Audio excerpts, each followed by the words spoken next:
go to this year, and I couldn't. And now uh, NRA is in a couple of weeks, and Are I we live? have to miss that one too. We're live, aren't we? Hey, ladies and gentlemen, thanks for joining us for this week's edition of the Liberty First Foundation Weekly Roundtable. I am your host, Dr. Zelmo J. Pitt, Esquire, also host of the Range Report. And this evening, we are graced by the absence of Mr. Dan Wass, host of the Loaded Mic. Dan would be here. He's a Who real would be there? clown. That hand is waving. The only guy that walks out on the show.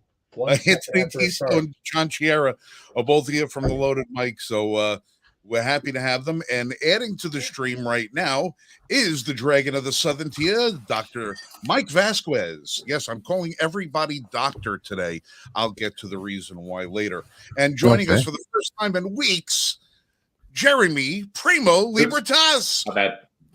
Hey. There he is, Jeremy Bishop.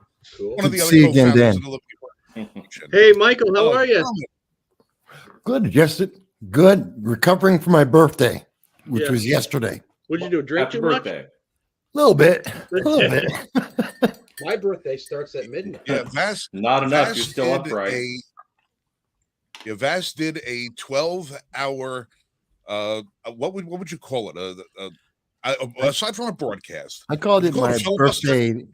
it was filibuster-like material of Vass covering every topic that you could possibly cover for 12 hours straight on his 55th birthday. So, ladies and gentlemen, if you'd all join in with me and say happy birthday to Mr. Vasquez, Michael. Happy birthday. Happy Happy birthday. birthday. We're ringing the Hey. bells in for you.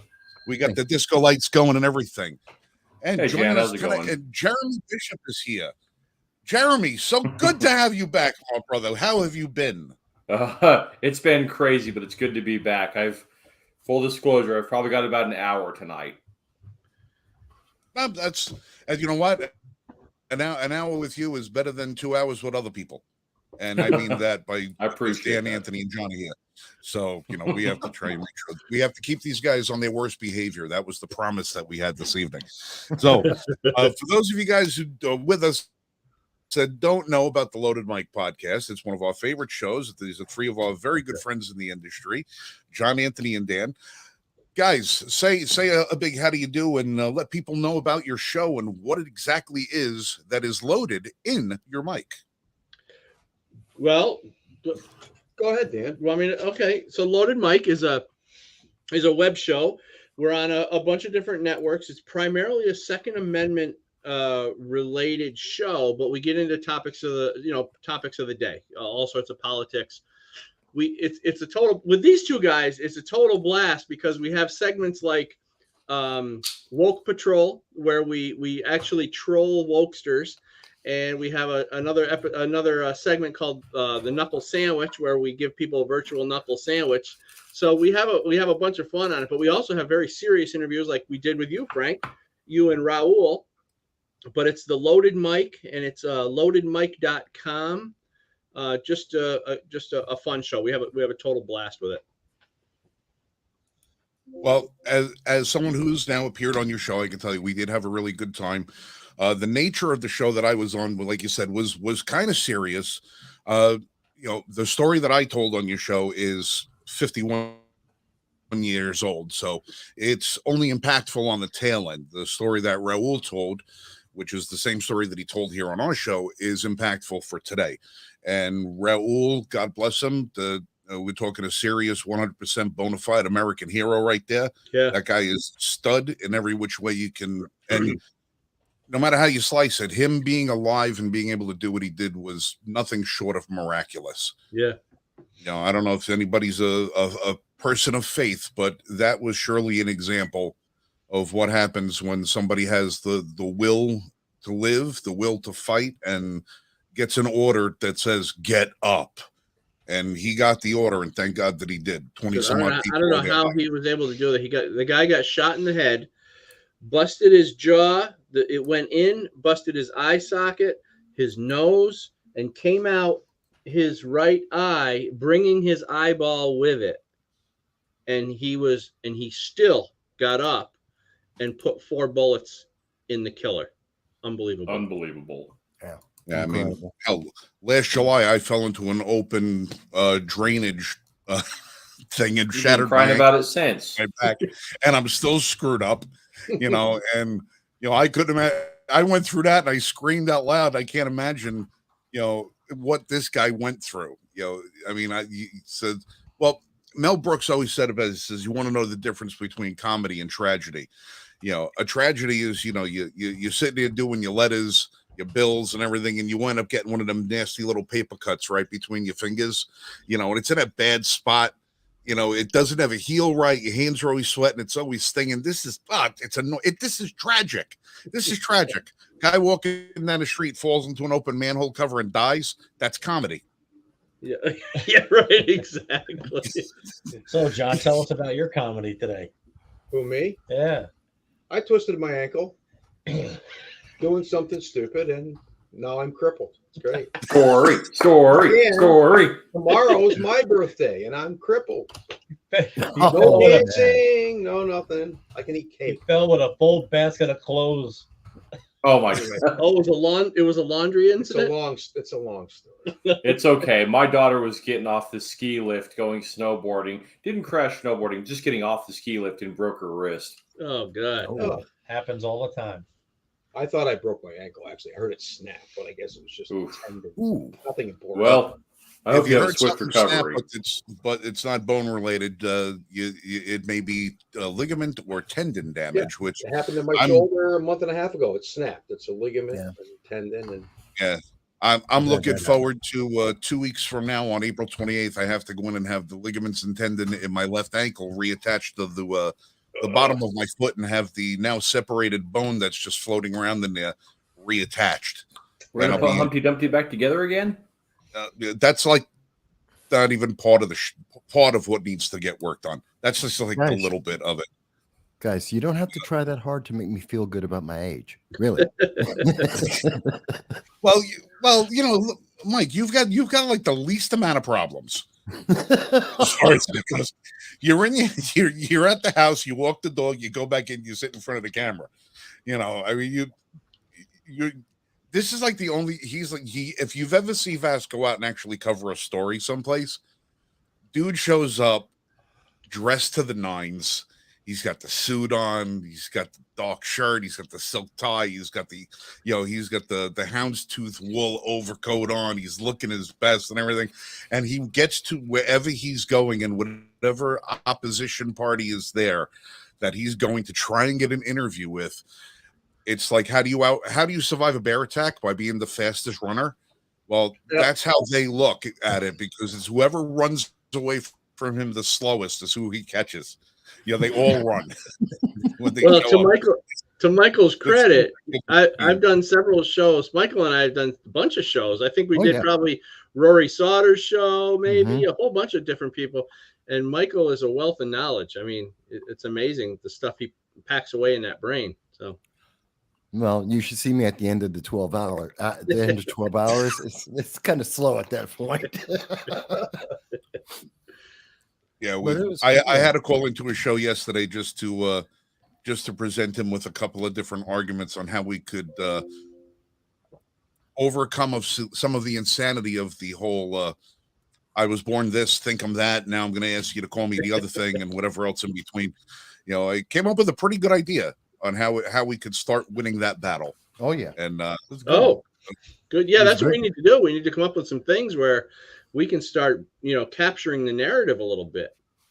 well, I was sitting there. I can't remember if it was my cousin or one of my friends that told me that their son goes to school and one of the students in the class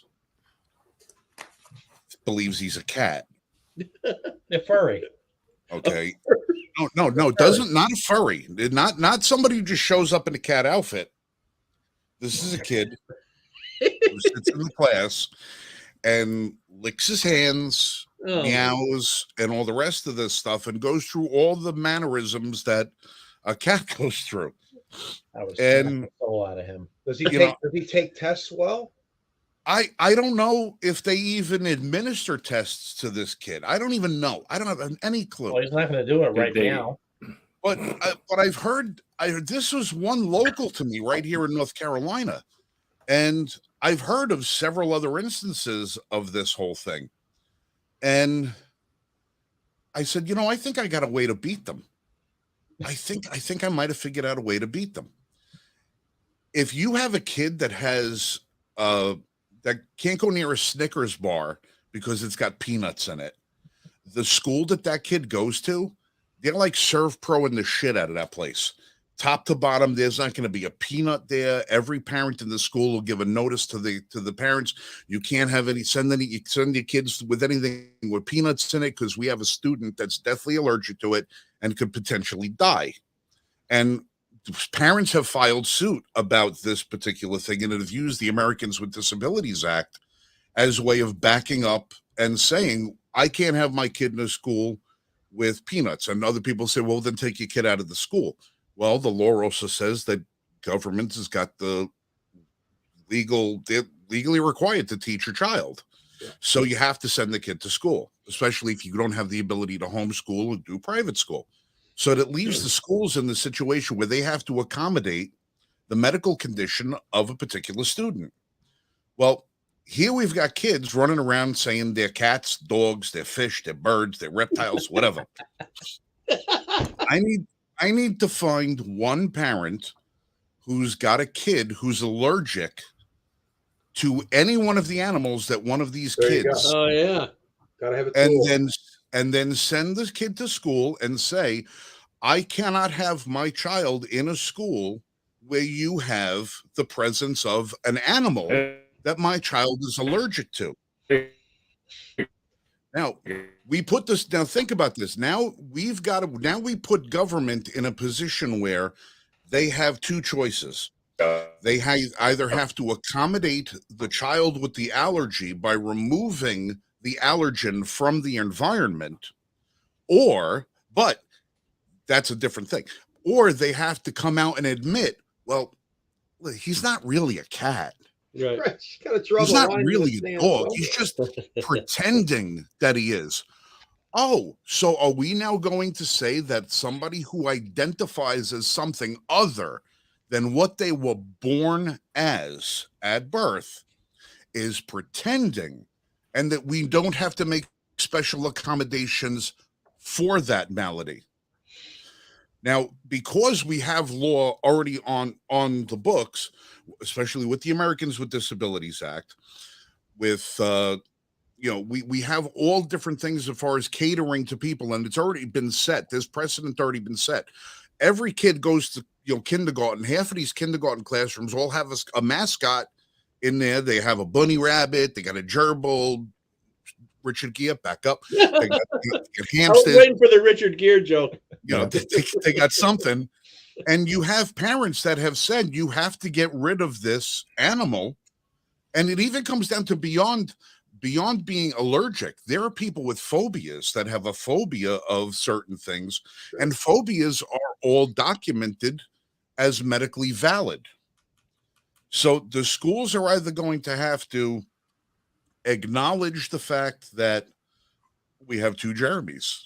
I'm trying to figure it out. My computer just he's got a twin brother. Jeremy identifies as identical twins. There we go. My internet went nuts. I had to figure it out and go get my LAN cable.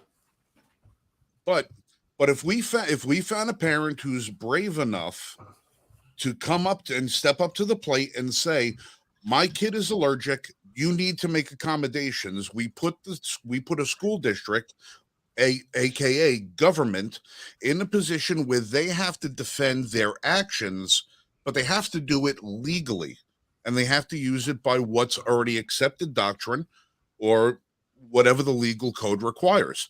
Now, if they're going to come out and say, well, the kid's really not what he says he is, all right, then why is there a 15-year-old boy getting undressed and dressed in the girls' locker room with all the other biological girls, or vice versa? Why do you have a 16 or 17-year-old boy wrestling in the girls' wrestling team or playing whatever sport against them? If we continue to allow them to make these exceptions for people without calling to the carpet on it, we're going to lose. Now, people have told me, because I said this idea a couple of times already, Mhm. and people said, well, you sink into their level, you're doing this. No, Listen, no. there's no such thing in this world as a fair fight. If you want to win a fight, you got to fight as dirty as your opponent or dirtier. Because if you put two people that have the equal skill, equally matched in every way, shape, or form, but you give one of them a knife, 100% of the time, the guy with the knife wins. So if we're not willing to break out the weaponry in the legal sense of the word and go to battle for the right thing to do, we're going to lose this war. We're not. And this is not just a war of ideas. This is a war for our children and for our kids' future. And it's bleak if we don't stand up and fight. So I figure this is probably the one sound idea that I've heard as far as, well, now how are you possibly going to call me a bigot? My kid's got an allergy. And then if they turn around and go, oh, well, you have to prove your kid has an allergy. I'm sorry, that's a violation of the HIPAA law. I can't share with you my child's medical history. Exactly. It catches them on their own petard of their own rules. I mean, that's the problem, though. Here's the one thing that keeps bugging me about all of these issues, not just this, but everything. The whole environment.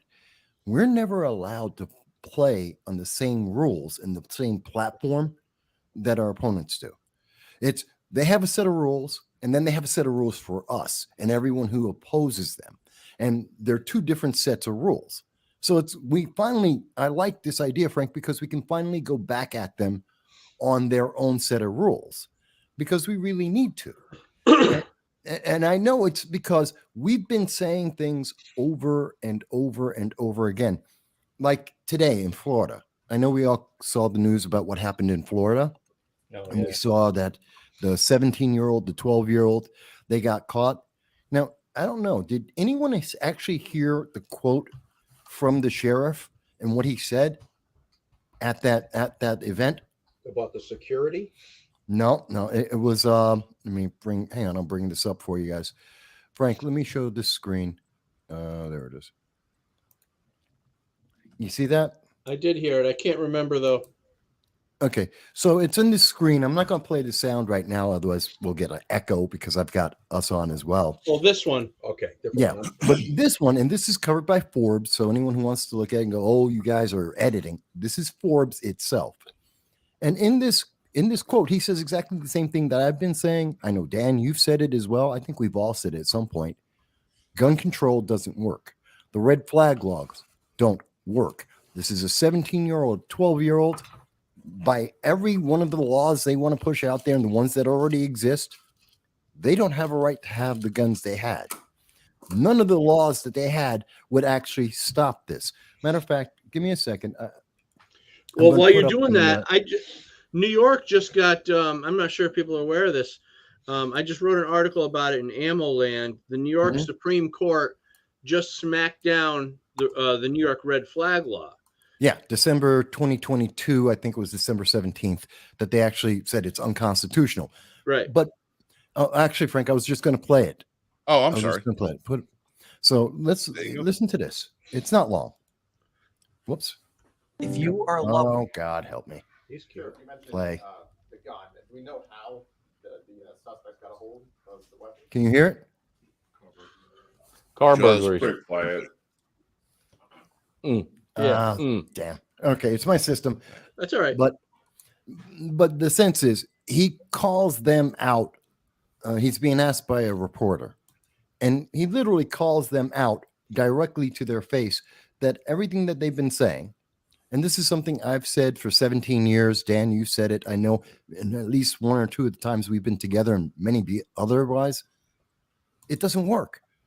That's why they never quote any of the gun control data, but yet we're supposed to believe, oh yeah, the gun ban, 1994, it works.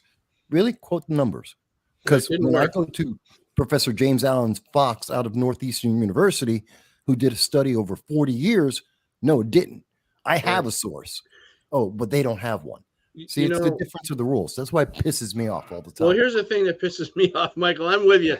That 1994, so-called assault weapons ban was scheduled to sunset 10 years later if it didn't do anything to stop violence. Bill Clinton went on trying to sell it to everybody, saying, we got to stop this gun violence. Mhm. So they did this so-called assault weapons ban.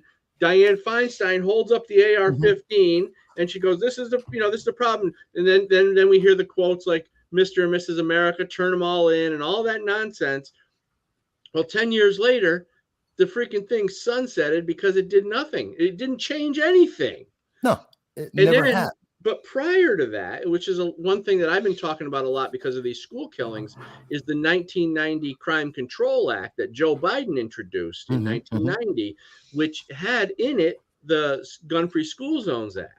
Yeah. And ever since the Gun-Free School Zones Act, it was part of the Crime Control Act. Ever since that got signed into law, school killings, active shootings have increased by 400%, and school shootings increase at half as many every year. Increases every year, progressively increases every year, school killings, because the teachers and the students, nobody's there to protect the kids. There's no armed security. The idiots put signs on the building that says no guns allowed, which means come on in.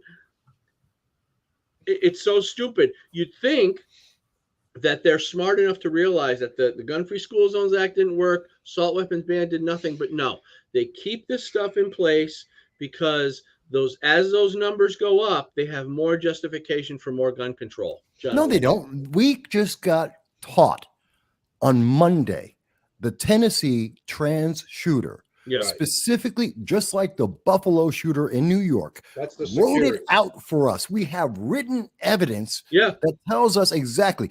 I scoped this out. I was searching for targets, and this is the softest target I could find. Why? There's no armed security. Right. We saw the same thing 2 weeks beforehand, and it was in, I believe it was Dallas, the Dallas schools, where the 17-year-old shot 2 teachers and then wound up killing himself. Why did he do it? No armed security. They got rid of the armed security because of George Floyd.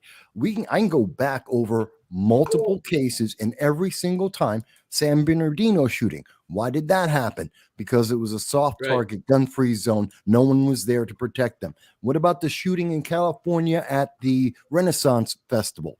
Okay, there's another case. I remember all these. They count on us forgetting these things. I remember all of these shootings, mass shootings, school shootings. It's always the same. Question for you. And they always use a tool one way or another. They use some kind of a tool to enforce us to forget it by changing the narrative on it. They're talking about this shooting that this girl did, killing those 6 people. What are the media more outraged of? That we're misgendering the person. No. That's why I call her the trans. I don't care what the gender is. This is their rules. This is their game. They want to identify trans. They're trans. There you go. You're not going to find an objecting voice here among us. Well, I'm using that as the example of they're detracting from the 3 children and the 3 adults that this girl killed, and what they're more complaining about is that everybody's misnaming her or misgendering her or dead naming her. And I even watched she's dead. Dead name. A couple of views, a couple of clips earlier today that I couldn't dig up quick enough. The people out where this happened that are protesting are more concerned about her being misgendering. Yeah, I know. The people who are out there advocating for our firearms to be taken away are not blaming her. They're blaming the gun, and they're blaming the media for misgendering her by now saying, "Oh, we're under attack. We're under attack. We're under attack." Oh, I bet. John. Oh, go ahead. I bet those kids and teachers felt like they were under attack too. Well, in that same vein, I'd like to give a toast out to one of my favorite beers, Heineken. Thank you for not. At least it ain't that Anheuser-Busch garbage. I'm not going to get into it, but I'm just going to say sponsorship thanks coming for soon. leaving this bottle normal. Yeah, and the way I'm used to it. John, you were going to say something. Yeah, you're on mute. My big no, question he's sharing a mic. Oh, how do we how do we make these things that we're talking about, like the importance of gun-free zones, creating targets for these shooters? How do we persuade people to include that in their cost benefit analysis of looking at these situations? Because you can't even get people to talk about it. I can't get anyone to even have the discussion. They just go off on talking points, and it's frustrating. We have to remind them that it's already, the cost basis analysis has already been done. Go to Parkland, Florida. The Parkland, Florida schools already did. They did a year-long study. What did they find out? Not only do they need armed security, they need multiple armed security depending on the size of the school. So when David Hogg wants to come out and say, well, what's the solution? The solution is getting rid of the guns. Sorry, David Hogg, your school district said, no, that's not the answer. Yes. The answer is what we've been saying. They don't want to hear All it right. though.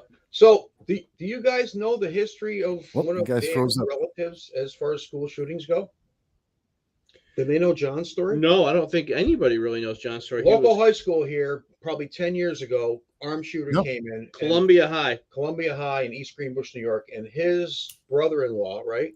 My brother-in-law is the one who tackled He was the the. principal. He tackled the guy. So now, when you go to Columbia High School, there's only one entrance open anywhere in the building. You walk in, the doors close, and you're in a bulletproof cubicle until you can prove who you are, and you can't get out.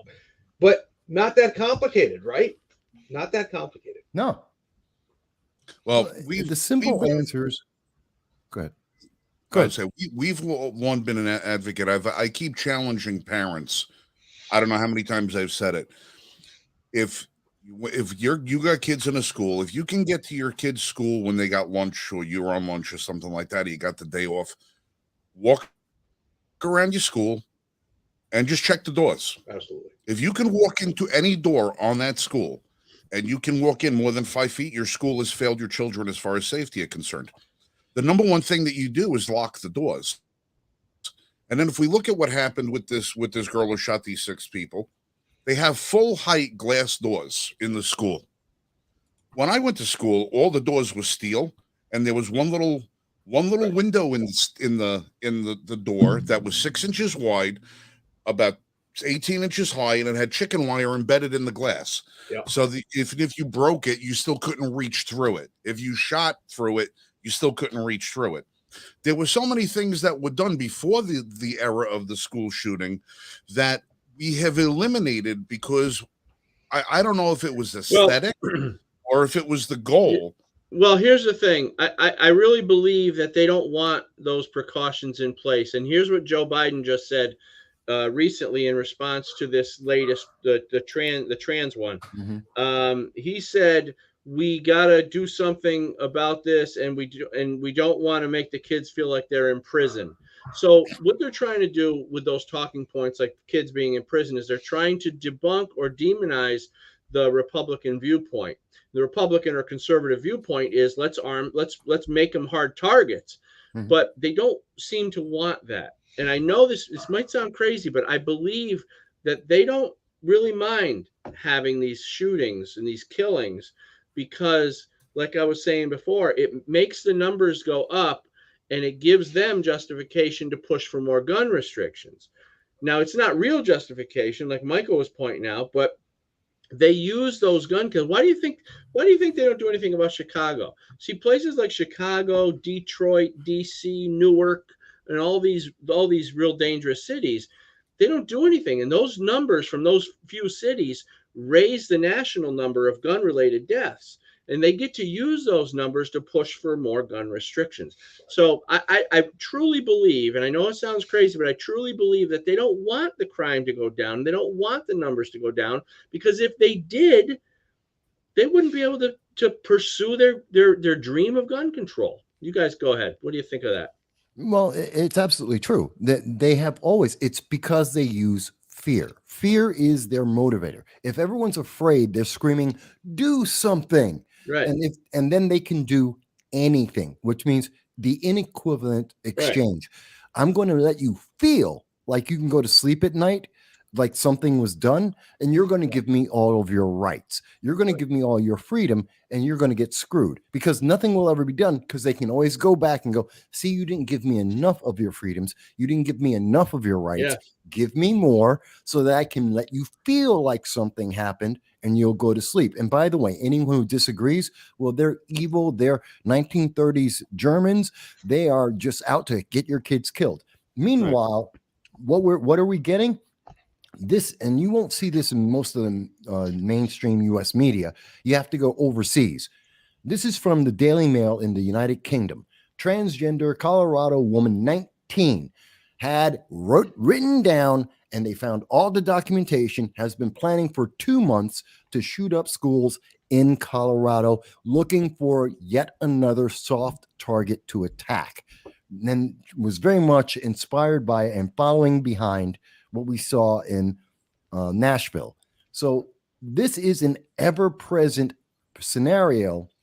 And part of the problem with this is, and something people should notice, so that's Uvalde, Nashville, and now in Colorado. What is a thread that's similar through all these? It's that we have a group of individuals who were sold an idea. Again, they're selling them the emotion, the promise. If you change your life irreparably, where you can never change back, you've changed your life forever, you're going to have the perfect life and you're going to feel fantastic and everyone's going to love you. And then they do it. And that's not the solution. It doesn't make their life better. It doesn't make them feel better. They're not okay. And now a small segment of that group is turning around. And now we have 3 examples. What do? I want to end my life by suicide by cop. How do I make sure the cop will shoot me? Fantastic. I go and attack children. Yep.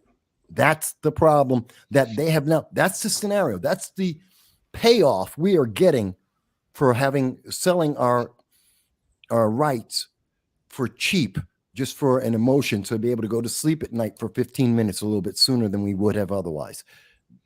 Oh my God, this pisses me off. And you know how I just- get, Dan. Everybody, well, almost everybody here knows I lose my mind on this stuff.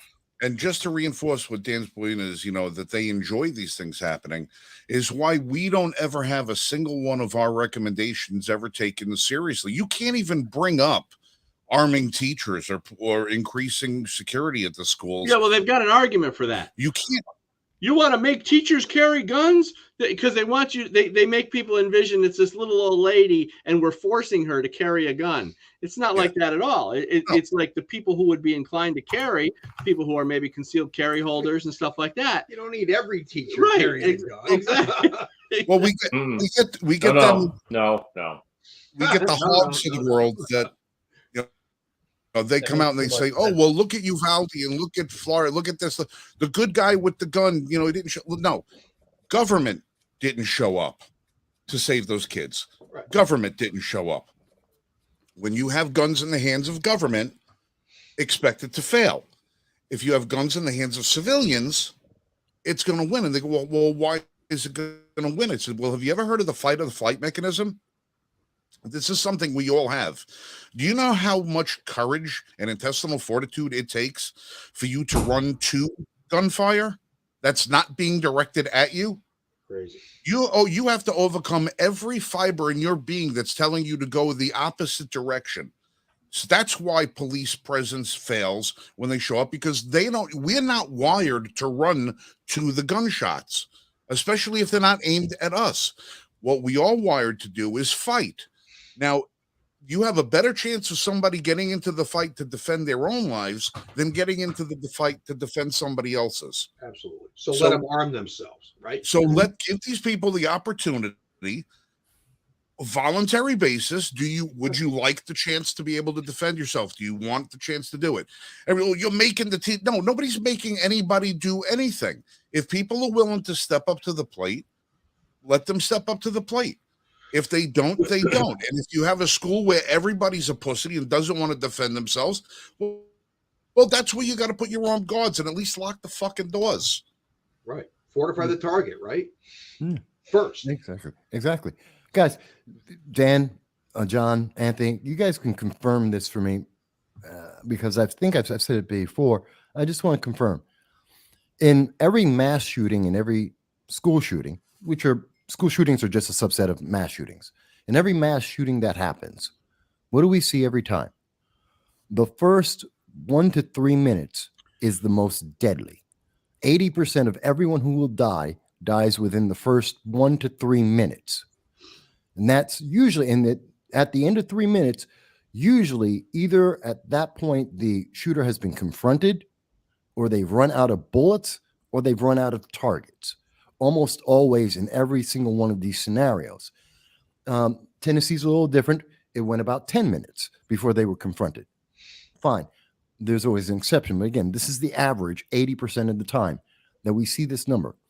And every time that we've seen that someone is confronted within the first minute, we have a handful. Literally, you could count it on one hand the number of victims that are involved if they're confronted within the first minute. Right. And that usually results in the shooter being dead. And of those cases, I believe the number is 60% of the time. It's not because a police officer did it. It's because an armed citizen was on scene and returned fire immediately.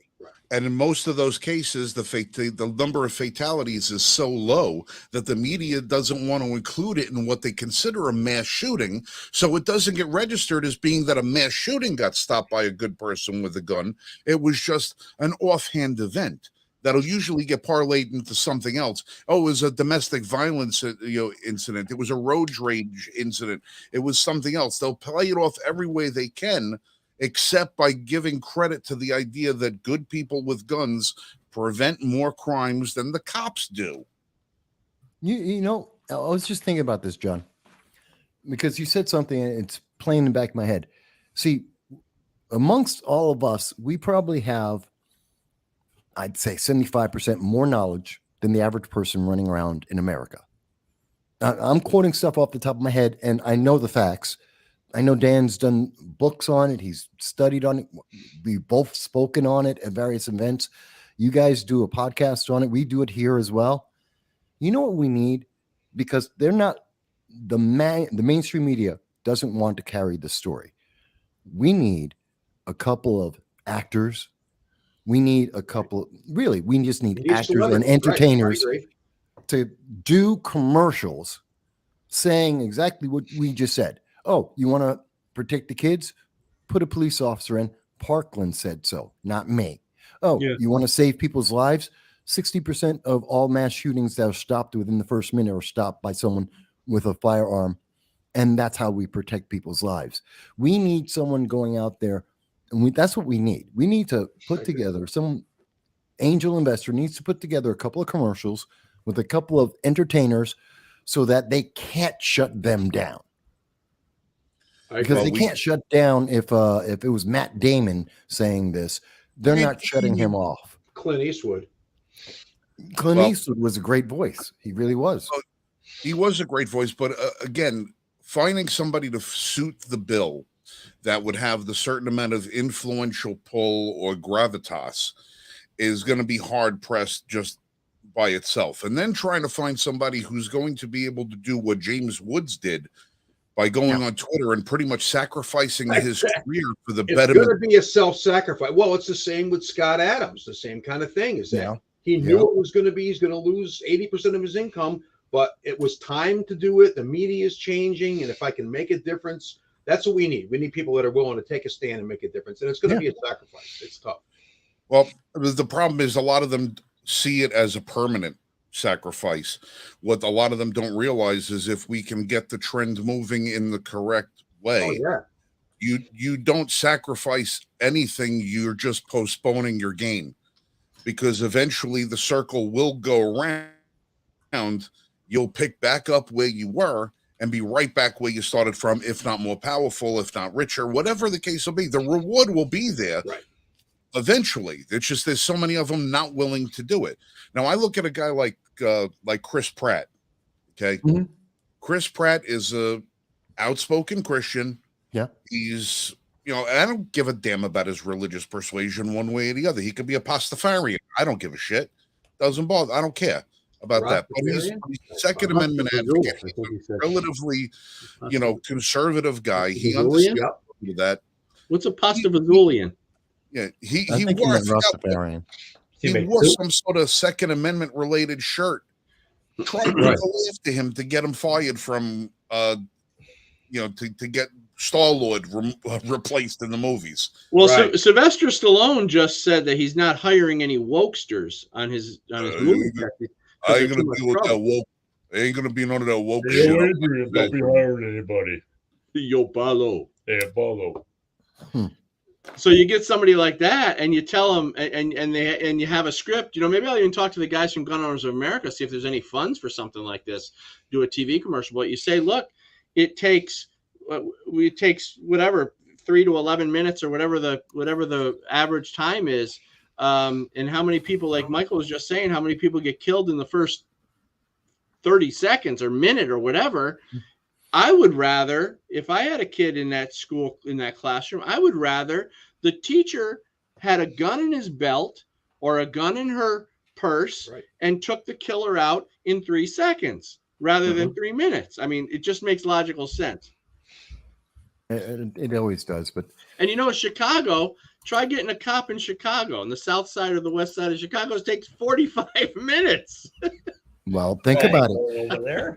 Ever since we did, since 2020, the average time for police to reach in the top 22 cities of America, the response time for police has gone up about 2 minutes. Well, 2 minutes on average, but the response time before that was about 7.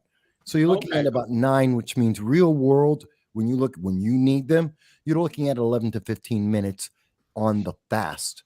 That's in the smaller of the 11 cities. Yeah. If you're in New York, a Chicago mayor who's calling for another 15% to be cut from the police budget, and all the rest of the stuff. And they get rid of Beetlejuice. They get somebody 10 times worse. Yep. It's just like it's Chicago. It's Chicago. What do you It's like you're voting. You're voting to. It's got to have something to do with that dye they put in the river on St. Patty's Day. Goes in the house. They're just crazy, but it's sad that they have been so effective at selling the emotion. Oh yeah. And no one, and they're so good at hiding all the data. Yeah. And they just persistently. I mean, I hate the news media when none of them will ask the question.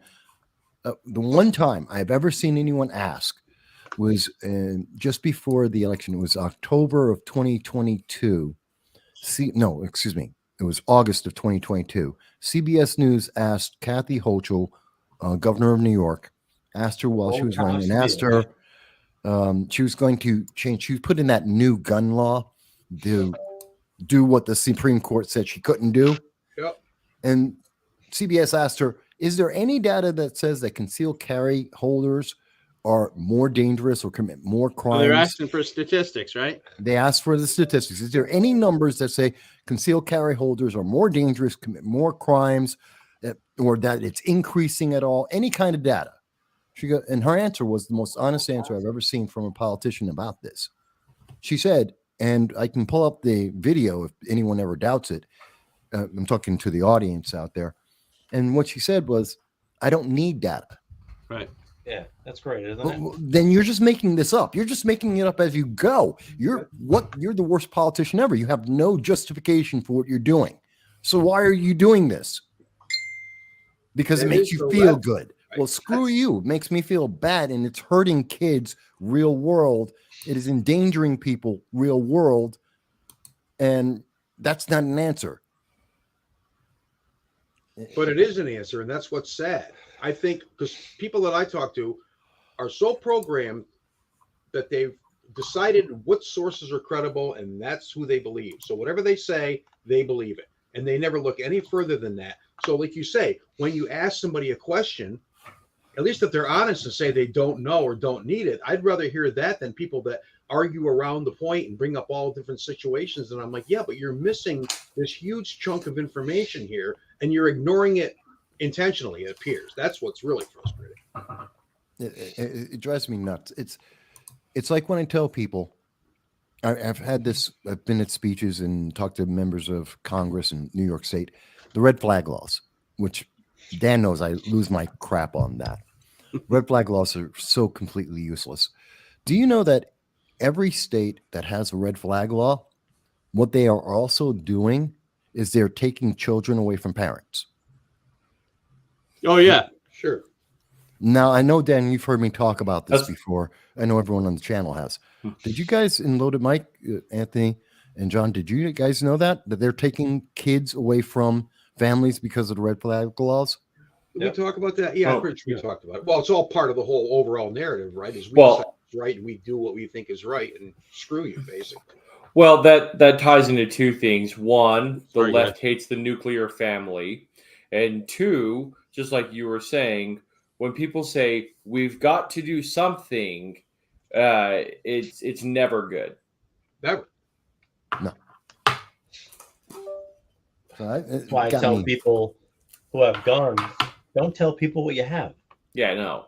Don't show them pictures of stuff. Don't show it on Facebook. You're putting yourself out there. You piss the wrong person off. You're like, well, they call the cops on him. Right. Mhm. I don't tell anybody I carry. It's none of their business. Yeah, I've Right. never, I always, I've never admitted or denied my position or my status as a gun owner. I will never, I have no position officially on that. But Anthony pulled his gun at the studio the other day Yeah, put it right in your face. to show me proper trigger technique. And I really appreciated it. I don't know. Well- Frank can attest to it. If somebody doesn't own one and wants to own a gun, Yes, yes. If somebody would like Oh, a that's gun, true. Mhm. yes, for just $15 annual fee, you can get a premium membership to the Liberty First Foundation membership program. And one out of every 250 new members It's a free pen. will have a random drawing made for the receival of a Henry Golden Boy lever action 22 long rifle in custom engraved. And I guarantee it's not been pulled out of the safe to be put on the show, was it? No, you're gonna now he's gonna run away from the camera and he's gonna get all screwed up. But anyway, getting back to this bullshit. You know why David Hogg is such a anti-Second Amendment guy? Because he gets paid. Because he's got 5 million reasons to in the bank. Yep. I commented on one of his tweets yesterday. I was just out of my mind. I'm like, Did he respond? I don't even know. I don't even pay attention. You know, it's Oh yeah, he is Oh, the, that's he is nice. the Yeah, laser that's beauty. engraved Henry Golden Boy rifle that one of our new 250 members will be receiving this as a random thank you for helping support our efforts in our I'll fight check for that the out. preservation of the Second Amendment. Does it come with an Obama phone? Obama You can't- doesn't. Oh, You can't ship that to New York. Yeah, right. we'll get it. Right, close. That's what was so Well, great with- about SHOT Show. We could go touch all these guns. None of them were legal in New York State. You could pick them up and look at them. Well, I'm Get in in the my candy house to store. be in 25 pieces. well, the Here's reason your why, gun. the reason why we selected the Golden Boy as our gift rifle was because it is one of the few guns that is all 50 state legal. Good man. So we wanted to make sure that we weren't offering something as a benefit that not everybody would have an equal opportunity to be able to own and enjoy. Very nice. You know, because I'm pretty sure Hope will figure out how to take it from me. because it was either going to be that or we were going to be giving away a black powder 44 Magnum. No. See if we could get one of these out there for people. But Sorry, shameless plug for the giveaway. hey, if we're not promoting ourselves, then who the hell else is? That's But yeah, for but sure. so I did the numbers on David Hogg. He's worth well over $5 million now. Shannon Watts is worth over $5 million. Now, every one of these anti-gun mouthpiece zealots has all got a book deal, a TV movie deal, or something else in the works that they've already cashed in on, and under no way, shape, or form are they going to ever turn around and admit that they're not advocating against the Second Amendment because they hate the Second Amendment, but they're advocating on it because they're standing on the bodies of children and Mhm. soaking their hands in blood money. Because for that little piece of shit, David Hall, oh, my family's always been around guns. And he takes to the range and he shows his 104-pound self shooting a 12 gauge with the lightest possible, shell load he could handle, shooting at clays. Oh, we're a gun family. Yeah. Shut up. Just shut up. You weren't even there. You rode your bicycle there when you found out the news crew showed up. He's so disingenuous, but they all are. But nothing's worse than news media. They're so disingenuous. It's gotten to the point, and I've done it live before. I mean, you can just tell the story and how quick it's going to die off the news. Like the Dallas shooting, that disappeared in 2 days. Why? Black shooter. How did I know it was a black shooter? Because in the headline, they didn't mention that he was white, didn't mention his age or anything about him. They just said a shooter. Oh, it took a day before we could find out. Oh, yeah, he was black. Oh, yeah, we can't talk about that. How fast did the Tennessee, the same day that story was being killed? Why? Oh, they're trans. When it was a woman, they were like, oh, my God, it's a woman. What's with the manifesto? Have we seen that? No. All No. the people. They're not even releasing it. No. What's with FBI that? has it. Well, we do have one piece of information, and that was that the trans terrorist decided to go for that school because it was a soft target, and she was looking at another school, but there was a lot more security. That came out in a police report. Yes. I don't know how they knew that. Maybe that came from the manifesto. I don't know where they got that information, but that is true. That's why she chose that school. Didn't she attend that school though? Yes. Yes. Yeah. She had attended it years prior. She was five, and targeted 5 some of years her old. instructors as well as a few students. Well, from what I don't want to speak out of school because until we get confirmation of a lot of these things that, because there's going to be so many rumors surrounding this thing until we know for a fact everything. I mean, guys, we still don't know what happened in Vegas. All right. Yeah, we never. All right. That shit's still up in the air yet too. Yeah. But from what I understand, with the little girl that she killed at that school was the daughter of a minister that was trying to help her through her conversion or some such shit. And that was part of why she went there, because it was a revenge killing. So this is, look, there is so much. The bottom line is that some of these people in this world are mentally fucked up beyond all help. And if we're not willing to protect our children with the same gusto that we're willing to protect our banks, then we have no business putting our kids in public school. None whatsoever. Every time there's one of these school killings or any kind of these killings that when it's gun related, there's always people who come out and propagandize the situation by going on CNN and whatever. Mm-hmm. You just mentioned the Las Vegas one. We were just in Vegas at SHOT Show. We could look out our hotel room and see the actual where it occurred. And now there was a guy named Brian Claypool who went on CNN right after the killing, and he went on with my friend Jan Morgan, who you can see in this picture over here in back of me. So Jan went on as a pro Second Amendment commentator. Brian Claypool comes on as a anti-gun, and he starts crying and he starts putting on the show and using the propaganda words and getting angry and doing all the stuff, all the rhetoric, and saying that he was at the show, he was in the front rows or whatever, and he was a victim, a survivor of the Las Vegas. So you wonder, is this really true? So I researched this guy Brian Claypool, and I found out that he had prior to that, he went on CNN talking about all sorts of stuff. He was on for climate change. He was on for spay and neuter your pets. I don't know, whatever. He was on for all different things. And then he comes on, and he's saying that he's a victim of the survivor of the Vegas shooting, and then coincidentally, he's an attorney, and he he represents the people who are victims. So Gee. he thought it was all a big charade, and I couldn't believe that people were believing this. All you had to do was do a little research on this guy, and he he's can been recently he's coming back out of the woodwork doing some other shows and stuff too. Well, he can represent out of a point of empathy. Not only is he a lawyer, but he's a survivor. Yeah, right.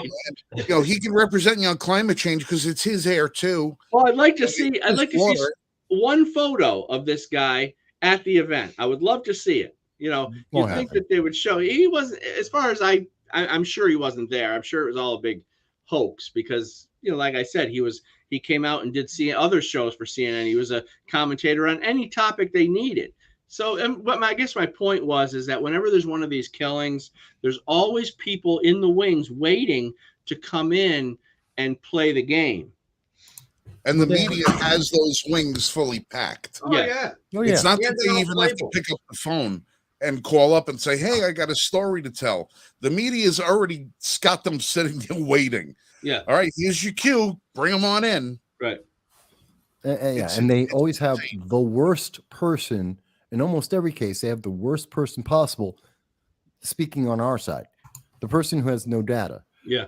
And then they couple that with, and this is the problem, they're only going to spend a minute and a half on all these stories, which means you have a minute and a half to try, and at best, a minute and a half to try and convey information. And you're getting some of the worst spokesmen possible. They don't go to Dan. They don't go to me. They don't go to you, to Frank. They don't go to you, John or Anthony. No. Guys who are actually out there, everybody who's out there and actually talking about this, who are actually speaking about, know the data and can quote the data. No, we're verboten. We can't possibly be talked to. I've got 17 years of doing this.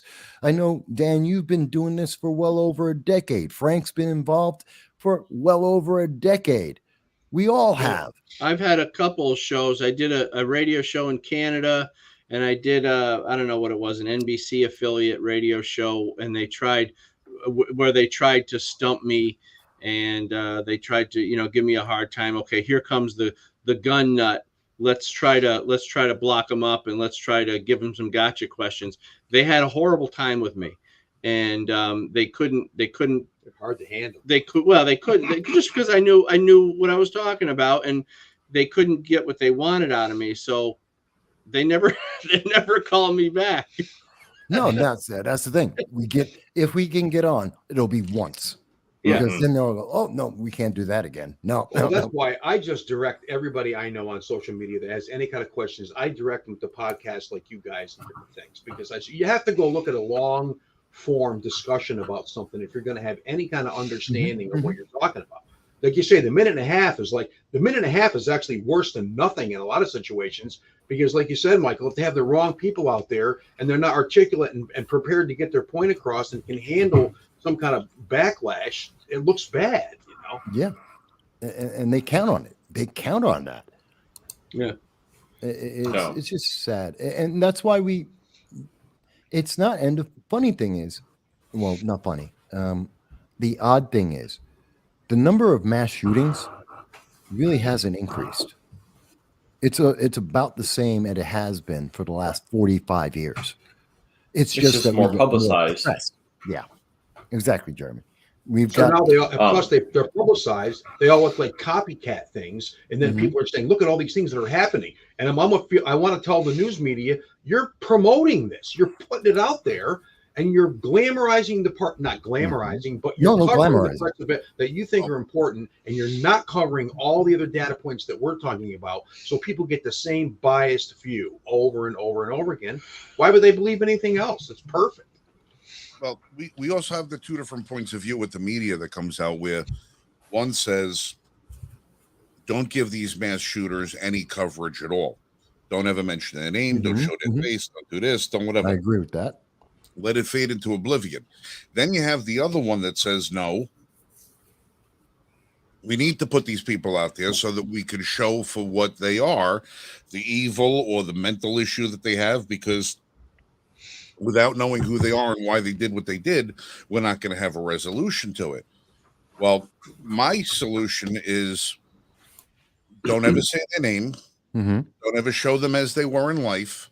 Don't ever explain their philosophy, their malady, or whatever else.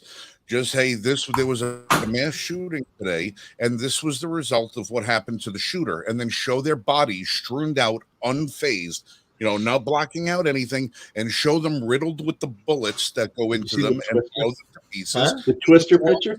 Yeah. Yeah. Because maybe the next person who gets this idea in their head that they should be a mass shooter will get to see what that chick looked like after they opened fire on her in the school. They And see all the maybe fame, but they don't see any of the actual consequences, right? Yeah, show them the end result. Yeah, okay. This winter, we're not even going to tell you how many people this person did something to, but this is what happened to them. You think their parents are going to enjoy putting this body in a casket that they now have to close the lid on because their face got blown off by the cops? No. There's a term for that, Frank. The What's term that? is fuck around and find out. Yeah. Yeah. But that's kind of my thing is, if we talk about everybody being desensitized, we haven't shown them something to be desensitized to. Let's show the end result of what's happening, what happens to these people. Yeah. When they come out there and they hurt America's children. Show them what happens. And maybe that'll say, maybe that's such a good idea. Everybody likes to eat their steak, but nobody wants to visit the slaughterhouse, right? Exactly. Exactly. Sausage. Well, let's show it in graphic detail. No, I agree with you. And I believe in public executions for criminals. Well, they serve a purpose too. But Dal made a good point when we were talking about what the worst person possible. It's the Jon Stewart interview. He made a great point. Remember that interview, which was edited on top of being a bad response? It was also just a bad response. That's what we get to see. And that's what pisses me off, because Jon Stewart, especially people like Jon Stewart, or what's the Brit? Pierce Morgan. Week, whatever. Pierce Morgan? No, the one on HBO. I don't know his name. I forget his name, but you know who I'm talking about. They're so disingenuous, and they know better. They know better. They know the data, and they know they're being disingenuous. How about Dan's friend Cenk? Oh God, him. Cenk Uygur, yeah. Yeah, he attacked me. I remember him. He's delightful. He attacked us. Well, what did he say? We just had a clip on him. He said that he's normally against guns. He wouldn't suggest anybody get a gun because you're less safe. But with the trannies, he says you should get guns because everybody's out to get you. They're all trying to attack you. So he wants the tranny people to get guns so they can either defend themselves or go out and kill. And he said this 3 weeks before this Nashville killing. So, are these people, do they take any responsibility for the stuff they say? I don't know. No, of course not. He's protected on high, just like Joe Biden is. They're protected because the news media is either going to spin what they said or forget what they said conveniently. Yeah. Just like they conveniently forget that Joe Biden, almost every statement he's ever made about the Second Amendment has been wrong. Yeah. You can't own a cannon. Yes, I can. Oh, you've never been able to own a cannon. You can't own an F-16 or a tank. Yes, you can. And Americans do. At this very second, you have 732,000 Americans own machine guns right now. There's about 14,000 machine gun owners, not rifles, machine guns, actual machine guns.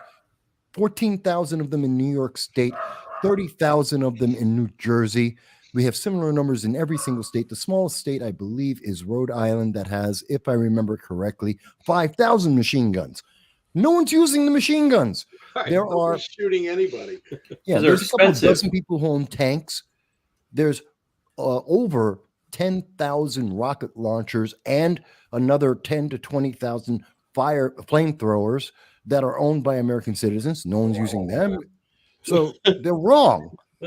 And meanwhile, we're spending $113 billion in Ukraine to give them what? M16s and rifles and handguns and bullets. Don't you love the tweeters? they're all anti-gun, but they're all arm the Ukraine. Yep. These people need to defend their nation. They have to defend themselves. Do you ever look in the fucking mirror and just compare it to a photograph of you naked bending over? It's the same thing.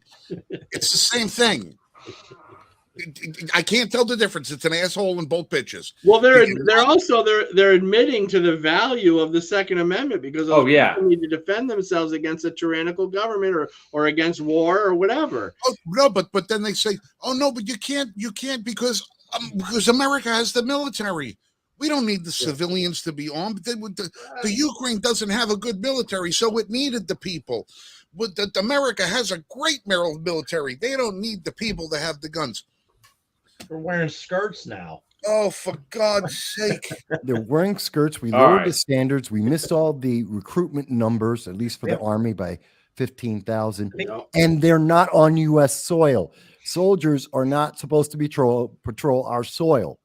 We are on our soil. Our soldiers are supposed to be overseas. They kind of forget that part. Yeah. You know why? Because they've never been in the military. I have. You know, I'll tell you one thing about I'm getting a little bit disturbed by some of these little YouTube shorts and tweet talks, TikToks, whatever the hell all of this crap is that I'm seeing.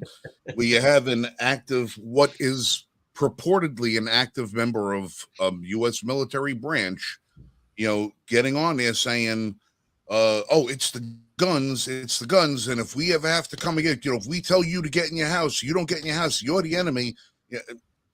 Yeah.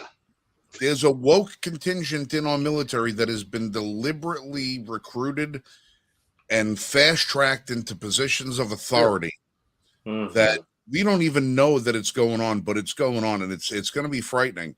You know, we know because what's happening. It's called General Mark Milley, who I consider a traitor. Well, listen, that guy with the dog face mask on, because we know that was him in the photo. I can't bullshit us on that.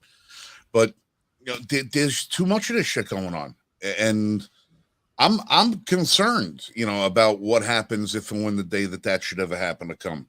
You know, because you got to keep reminding these folks in uniform, listen, if you're stationed here and they tell you to go do that in somebody else's hometown, remember, there's probably somebody in somebody else's station being ordered to do the same thing in your hometown. They know where you live.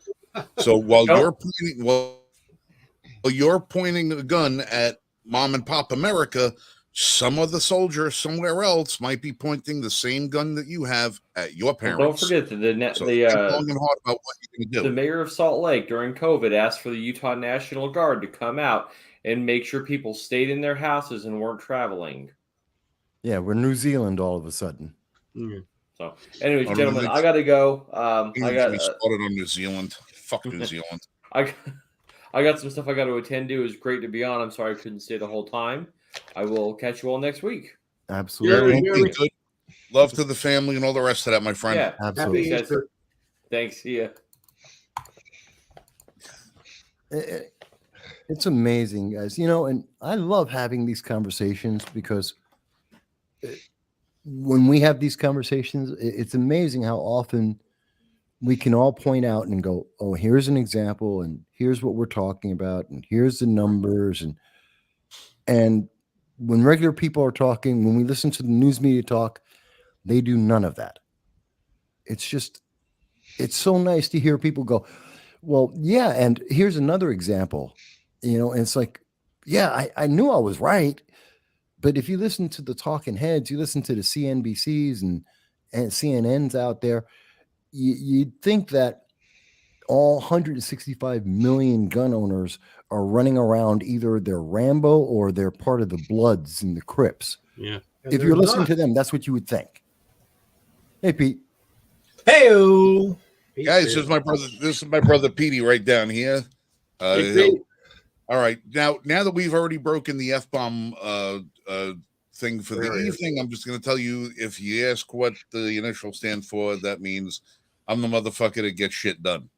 That's I know a guy just like that. Dan just met him. So Pete's been in his studio this evening. Pete's been in the studio for the evening, watching from afar.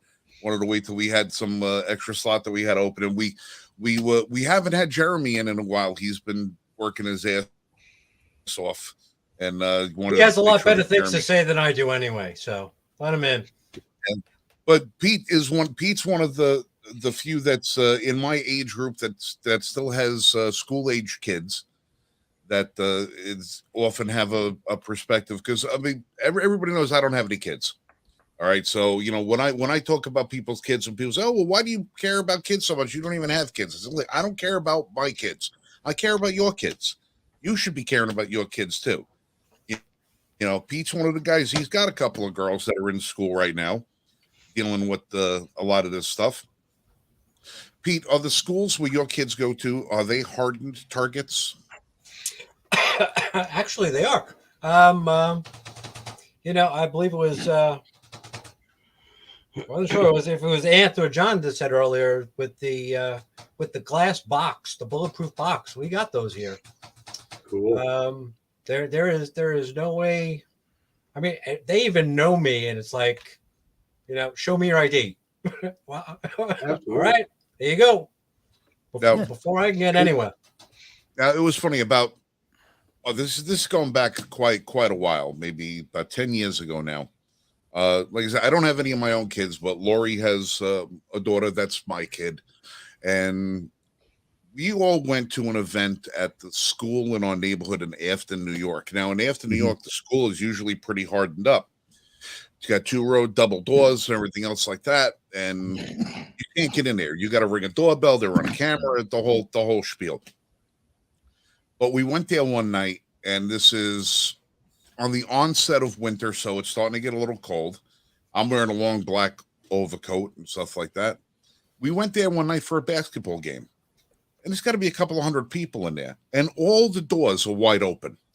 And they're letting everybody in to the basketball game. Here's the sporting event going on there. They got an opposition school, so there's a school bus from another school. They got parents from other schools. There's people walking in and out of there, and I'm looking around and I said, what the hell good is having those doors? and I remember saying, it would take nothing for somebody to come into this building now with whatever they wanted on their person, walk up to a janitor's closet, which most of them are probably going to be unlocked because who cares, right? Stow whatever they want to in a closet where nobody's going to see it, maybe tuck it up into a ceiling, put it behind a desk, put it behind a filing cabinet where nobody knows, and then come back the next day and go through the metal detector. I'm clean. I got nothing on me. You can't do this. You can't do that. And then walk around the school, collect whatever they wanted to do. Now, how do we respond to a situation like that? Now we've got you have staff and teachers with guns. Bingo. That's the only way. Yep. That's the only way, because you're not going to get a forenotice. You're not going to get a forewarning. You're not going to have somebody who's having to leave the door propped open with a rock or a garbage pail so somebody can get into the building. You have to be able to confront things immediately,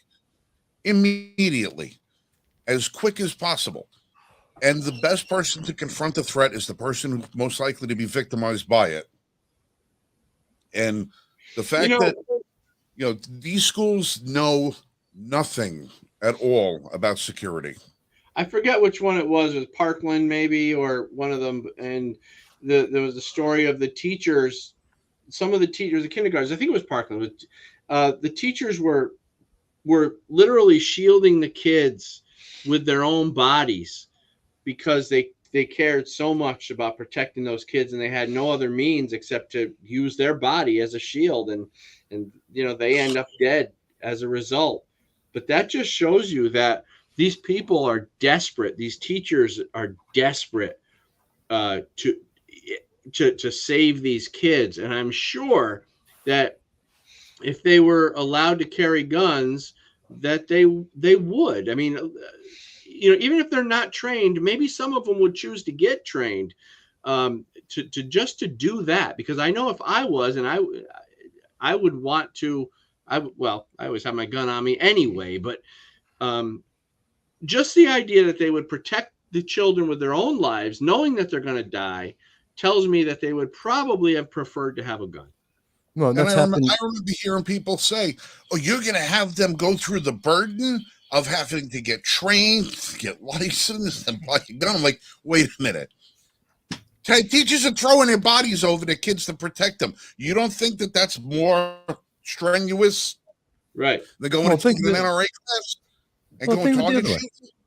Think of it the other way. It's so you're saying that the convenience of being dead is more beneficial than protecting kids and possibly saving their lives.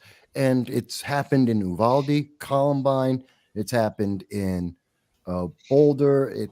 There's multiple schools that we can go through, and Parkland was also one of them. So it's not that it's just happened once. These teachers are going to try and save kids' lives, which is beautiful. I admire and I'm happy that they did that. How many times we've had a couple of coaches? There was a recent one last year, November. Coach got shot because he was rushing. He was rushing at the shooter. Remember the miracle? What do they call it? The miracle 30 seconds. You've got 30 seconds to try and tackle the person when they are reloading, which is complete crap. Anyone who's ever reloaded a firearm knows it ain't 30 seconds. You got 3. And that's if someone's really stupid and doing it slow. That you've got 3. And a coach tried to tackle a guy and got shot. They will put their lives on the line. Yeah. We know this. Why not give them the tools to do it properly? What was the thing we were talking about, Anthony? We were talking about on the show, and remember it was a clip, and the guy said, "Just get out of the house when if you're under attack." Oh yeah, What? just turn around and run. Yeah, Oh, how so am I they're supposed to trying to defend myself? justify, being unarmed or unarmed Just get by out of the saying, house. "Well, if somebody comes in your house, just grab the kids and get out of the And house." run. Just Hey, get out. bro, wait a minute. I gotta go get the kids. Just go. Don't shoot me yet. That never works. That is probably the most idiotic. Yeah. Forget about cowardly. Just forget that part. That is they the most believe it. stupid plan I've They ever believe it. heard Yeah. about dealing with a life and death confrontation. And Just in try the and same run. clip that Dan's talking about, the same guy says, "How you going to defend yourself against somebody with an AR-15?" And the girl says, "With my own damn AR-15." So you There saw you go. it. You saw that clip. Yeah. Hey, answer your own question, dumbass. Yeah. Oh, And then he goes, "Oh, so you're going to have everybody's got 30 rounds. That's 90 rounds. You're going to be shooting guns in the house." And they try to create this scenario where it looks ridiculous. That's what they want to do. They want people who don't know any better to think that having a gun to defend yourself is this just ridiculous notion. And so they'll try to make it look stupid. Well, just get out of the house. Yeah. What am I? The guy's shooting me. I'm just gonna hold on a minute. Let me grab the kids. The kids are in the other room. You're gonna round up the kids. You're gonna get out. It's so stupid, but they don't care. They stick to their story because they will find any way to justify their anti-gun position. That's all. It's Yeah. The one that I love is the fact that you value your things more than human lives. Right. No, you Yes. value my things more than your life. well, yeah. Yeah. Yeah, There the was a only way you're meme getting about my that. things is you had to come through my door into my space, and I now have to trust that the only thing that you're interested in is my microwave. I now have to trust you, the criminal. You're the criminal in my domicile. I have to have full faith and confidence that the only thing that you were after was the air fryer. Yeah, no, it don't work that way. It don't work that way. I don't trust the mosquito flying into my house is there to take a look around. I don't think that the criminal popped through the window is there just to sightsee. You ever see the video where the guy people are puts his freaking hand through stupid. the mail slot and he hits him with the hammer? Oh God. That's the funniest Oh. thing with the cat sound, with the Tom and Jerry sound. I found it. Wow. That was I classic. found it. That classic. Check this out. That shit never gets old. You see this, Frank? You want me to add that to the stream? Yep. Here's the meme.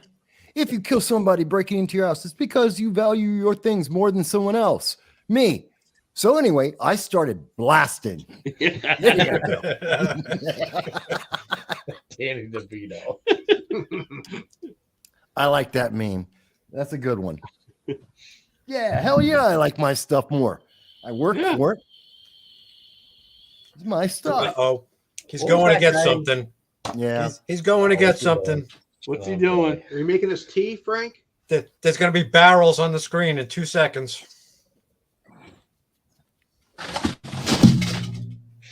He's He's got breaking something his there. other foot. Now he's breaking his I don't other know, foot. I just knocked a whole bunch of shit off my desk. What are you gonna do? Hey, listen. Just a quick tip. You know what they always say, that the most intimidating sound that a burglar will ever hear is that. Yeah. All right. I want to clarify something for you. The burglar should never hear that. You should have already What done the it. burglar that should be done before the burglar gets there. One This in the is the most chamber? intimidating Yeah. sound. That little click is the safety coming off. This should have already been done. So just a quick tip for you. No. You know, the most intimidating sound that you're going to hear is the safety coming off of the shotgun. Get a shotgun. And then what you do is you go outside and you let off 2 blasts. And that'll scare everybody away. I'm down. And you can take that advice because it comes directly from the President of the United States. There you go. A noted Shotgun Joe. firearm enthusiast and proponent of the Second Amendment. I call him Stupid Joe. God, he's I call him just, Sleepy Joe, the kid snipping pedo. yeah, that's it. That man's got issues. The He's an kid idiot. sniffing pedo. I just like when he And shows up. Dan's done. He shows up You at broke 10 Dan. They got Sleepy great ice Creepy cream Joe, here. the kid sniffing pedo. They got great ice cream here in Tennessee. Oh yeah. Yeah, He is so- he's a sucker for chocolate chip. that man, I don't even know. The only reason why I think they keep letting him speak is because Kamala Harris is worse. Oh, she's terrible. Literally Is everywhere. she still in Kamala Africa? Harris- The No, only way No, back- she's came in back she's last in week. Tennessee now. Oh, She's in probably- Tennessee with the 2 Dems that just got tossed. Yes, and they Oh, should so have been. she's over there kowtowing to the trans community, letting them know that we see them. Tackling. We see them. That's it. That's all we need to do is see them. We see them. We've been seeing them for decades. It's not new. You know, the one thing the trans community should be terrified of is that Kamala is speaking on their behalf. Everywhere she has ever shown up, she has made the situation worse. Literally, she's if you dumber. track everywhere she's ever gone and Goodness, spoken on behalf of the United States, You just seen it. it is immediately worse than before she showed up. Every time. I love trans. Trans are fun. Yeah, it's like, oh I my mean, God. imagine how that press conference is gonna go. And again, listen, if anybody thinks other, nobody's got a damn thing against anybody. No, nobody cares. This is the I best don't- country. I don't give a flying shit what you do. Nope. Do you, do your buddy. I don't care. Do each other. It's your thing. Do what you want to do. There's a song written about that. I don't care. Nobody gives a damn. Nobody cares. Nobody's coming for you. Nobody's coming after you. Well, here's a And, here's and a quick Lori story for Lightfoot's you. out there saying the Supreme Court is coming after our community. Bullshit. Listen, I have a nobody gives a photographer shit. friend of mine. they don't want you putting. No, go ahead, John. Go I ahead. have a photographer friend of mine who I've been just become friends with on Facebook. I've been seeing him at jazz shows. Nice guy, Asian fella, probably 60. And he keeps putting up all these memes about just what you're talking about. It's like the people on the right are coming after this and they're chasing you down, and the Christians are doing this. And like we said in your second book, where are all these people? And I asked him, I said, have you had that happen to you? He says, oh, I had it happen to me back in the 80s when I was in college. I'm like, okay. But then again, in the 90s, a couple times it happened to me too. And I said, you're one person and it's 2023. Is that your database that you're drawing from in order to judge half the country? What is wrong with people? Yeah. Nice guy. Jeez. Yeah, but they never get it right because, let's see, I will compare any and every event by conservatives across this nation over the last 50 years to, we can pick anything in a year.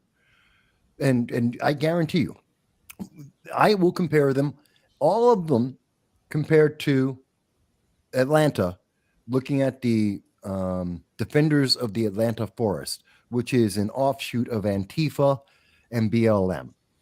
How much damage did the Defenders of the Atlanta Forest create in just the last week? Oh, excuse me, the last month and a half. Hundreds of thousands, if not millions of dollars between the destruction of the state's property and also buildings inside the city, and the threat that I've had people tell me directly, they feel threatened in the city of Atlanta because of these foreigners. These are people who are coming from France. They're coming from Canada. Right. They're coming from every state except Georgia. They're not even Georgians. And they're going down, trying to burn down. And let's think about this. What are they burning down? The Atlanta City Council decided to use the property so that the police would be better trained to serve the public better, so that the fire department would be better trained to serve the people better, so that the EMS, emergency medical services, would be better trained to serve the people better. But these guys coming from other states and other countries said, no, the elected city council of Atlanta don't know what they're doing protecting the people. How dare they? No, we should just let them burn everything down because they have an autonomous zone, which is insurrectionist, which is by definition treasonous, because they reject every local, state, and federal law. I will compare every single event by conservatives, including January 6th, to the damage done in Atlanta in 1 month. And I guarantee you, every single time you'll see the left is far, far worse. and they're not, and that's not the, and people don't even realize how many autonomous zones exist in this country right now. There's another one in California. There's another one in Illinois. I believe they're still trying to put one together in Austin. I mean, these are you want to talk about insurrection. You want to talk about violence. Look at every single autonomous zone that is in this country that has existed since 2019.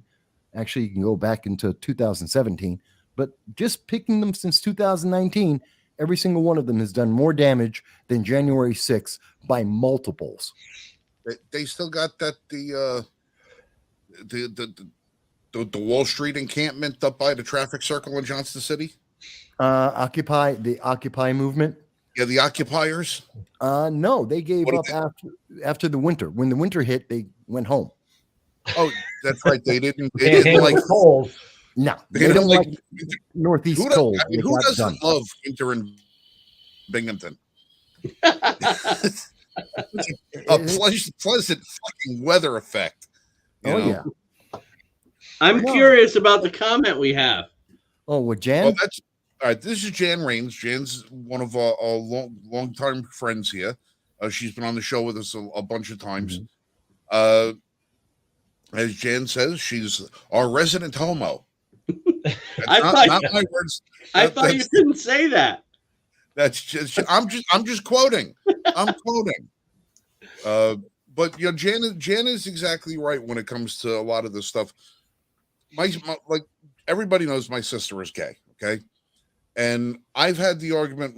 Even though my sister is gay, she's of the conservative bent as far as most other politics go.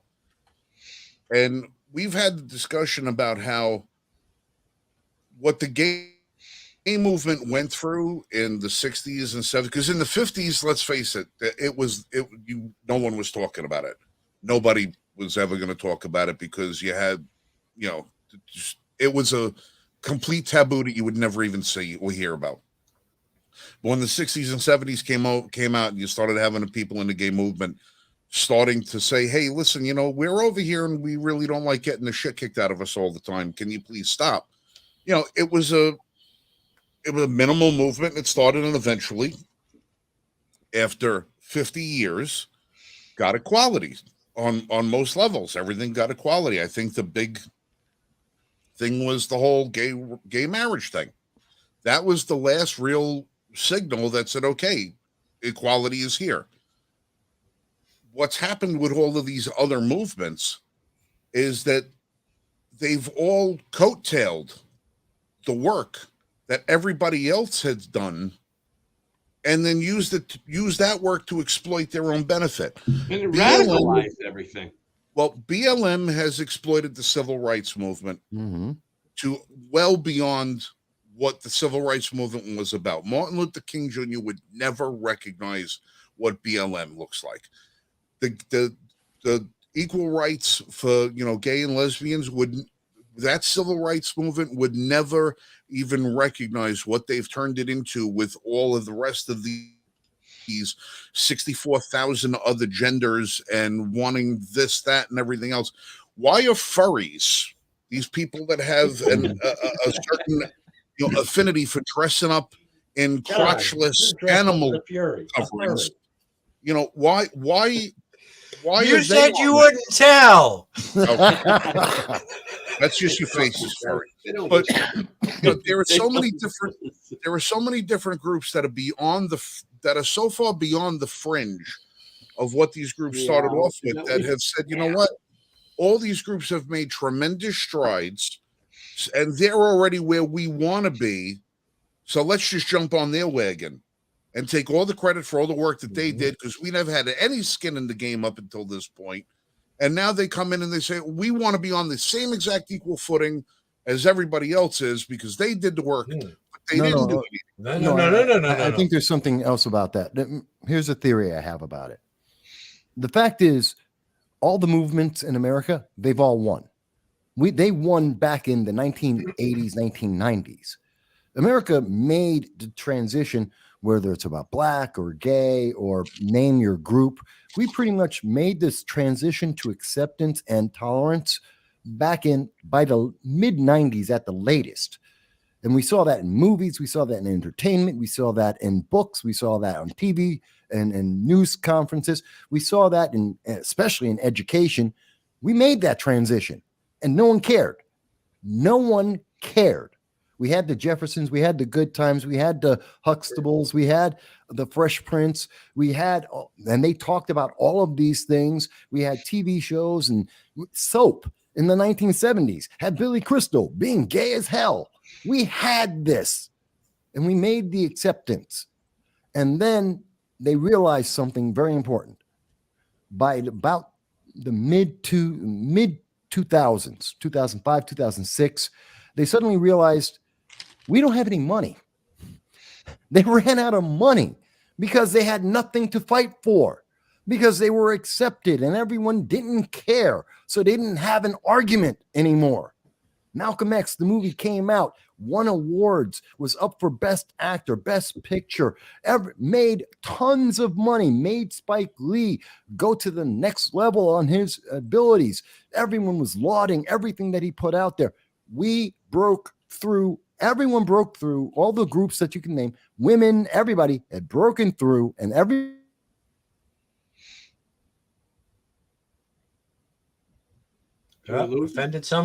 offended someone at the algorithm on Facebook. Michael, we lost your audio. He says, "Yep, just let him go." Right on time. Yep. Here we are. And that was There we the go. moment we lost Michael. Yeah. You seen me yesterday. They dropped me a couple times. Facebook actually cut me off completely for 3 hours. Well, I was saying, so all the money was gone. And all these groups were saying, wait a minute, where's all the money? We have no more money because everyone accepts and everyone's dealing with it and everyone's okay. So much so that no one's talking about these things because they weren't problems anymore. And then in 2008, they found a wonderful way to get back. Obama. one of the last glass ceilings. Get the president. Okay, Obama will do it.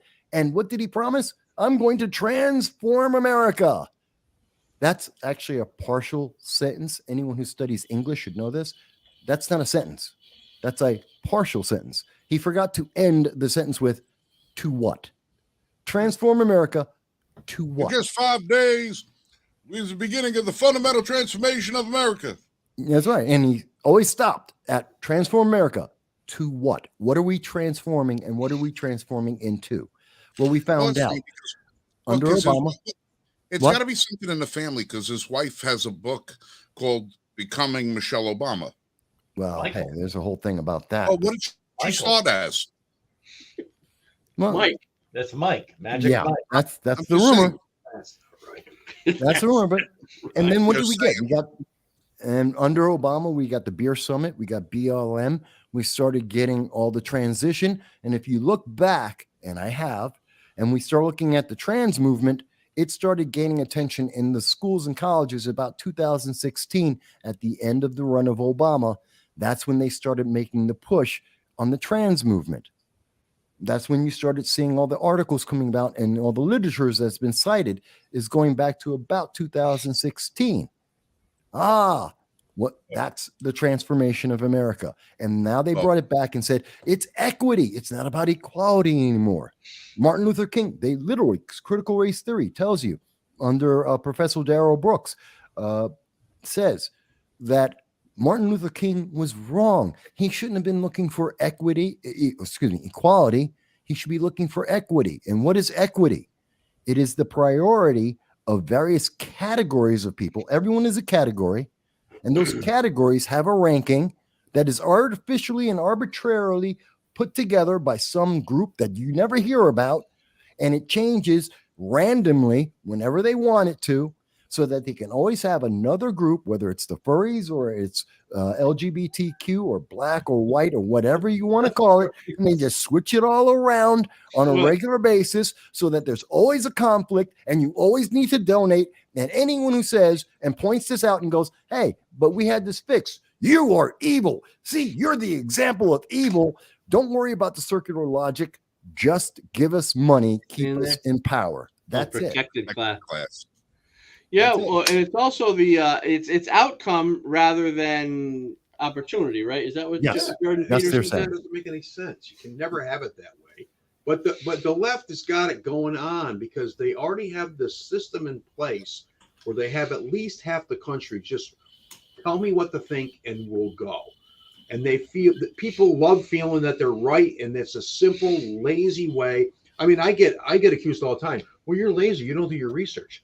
I said, I got 10 times as much information as you do. How does that make me less informed? I don't even care if it's all wrong. At least I've looked for things that are outside of my own realm of understanding. But that's a lost critical thinking, I guess we can call it, but it's lost. It's lost on so many people. No, it's not in our news media. It's not in our entertainment. I mean, we look at these things. It's so dumb now. I mean, look at shows like She-Hulk or Witcher Origins or Velma. I mean, we can take these, forget about their move for the politicization and their political viewpoints. Let's throw that out the window for a second. They don't make sense as stories. Right. Rings of Power is a useless, stupid story. The story itself doesn't make sense. They've dumbed things down and they've watered down everything to the point where it doesn't make sense anymore. Gotham Knights, they've just had that wonderful catastrophe out there. And every episode is just saying the same thing 3 times. Go ahead. The Star Wars movies were the one there with the teenage girl. I mean, Han Solo, who was like the hero of the galaxy in the first movies, is now a 60-year-old doddering man that has to be saved by a 15-year-old girl. She's the hero of the universe now. And like, how does that make any sense? It makes, and she's a Mary Sue at that.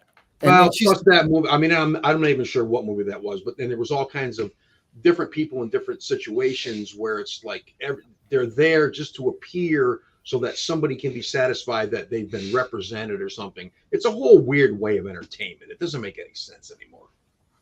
No, that's why you get That's why you get Morgan Freeman in Prince of Thieves about Robin Hood.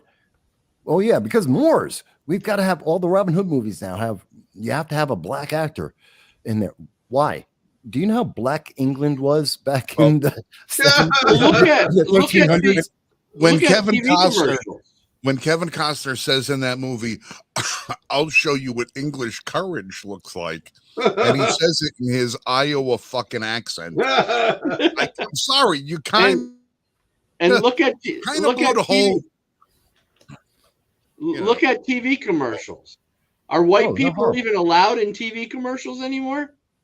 No, and no one has, Not- and not everyone with has a an whole bunch of other interracial white marriage. Yeah, Everyone. can you have a traditional marriage I'm here too? with Right. Robin Hood, and we are here to overthrow the king and the sheriff of thing- Nottingham.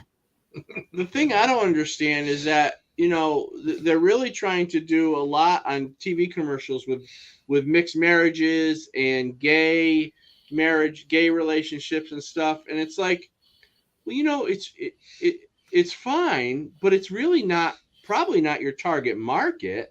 You would think that if you're selling a product, you want to, car insurance. You're gonna Cares, right? right, but you want to target your market to sell your product. It seems like they do exactly the opposite of Bud Light.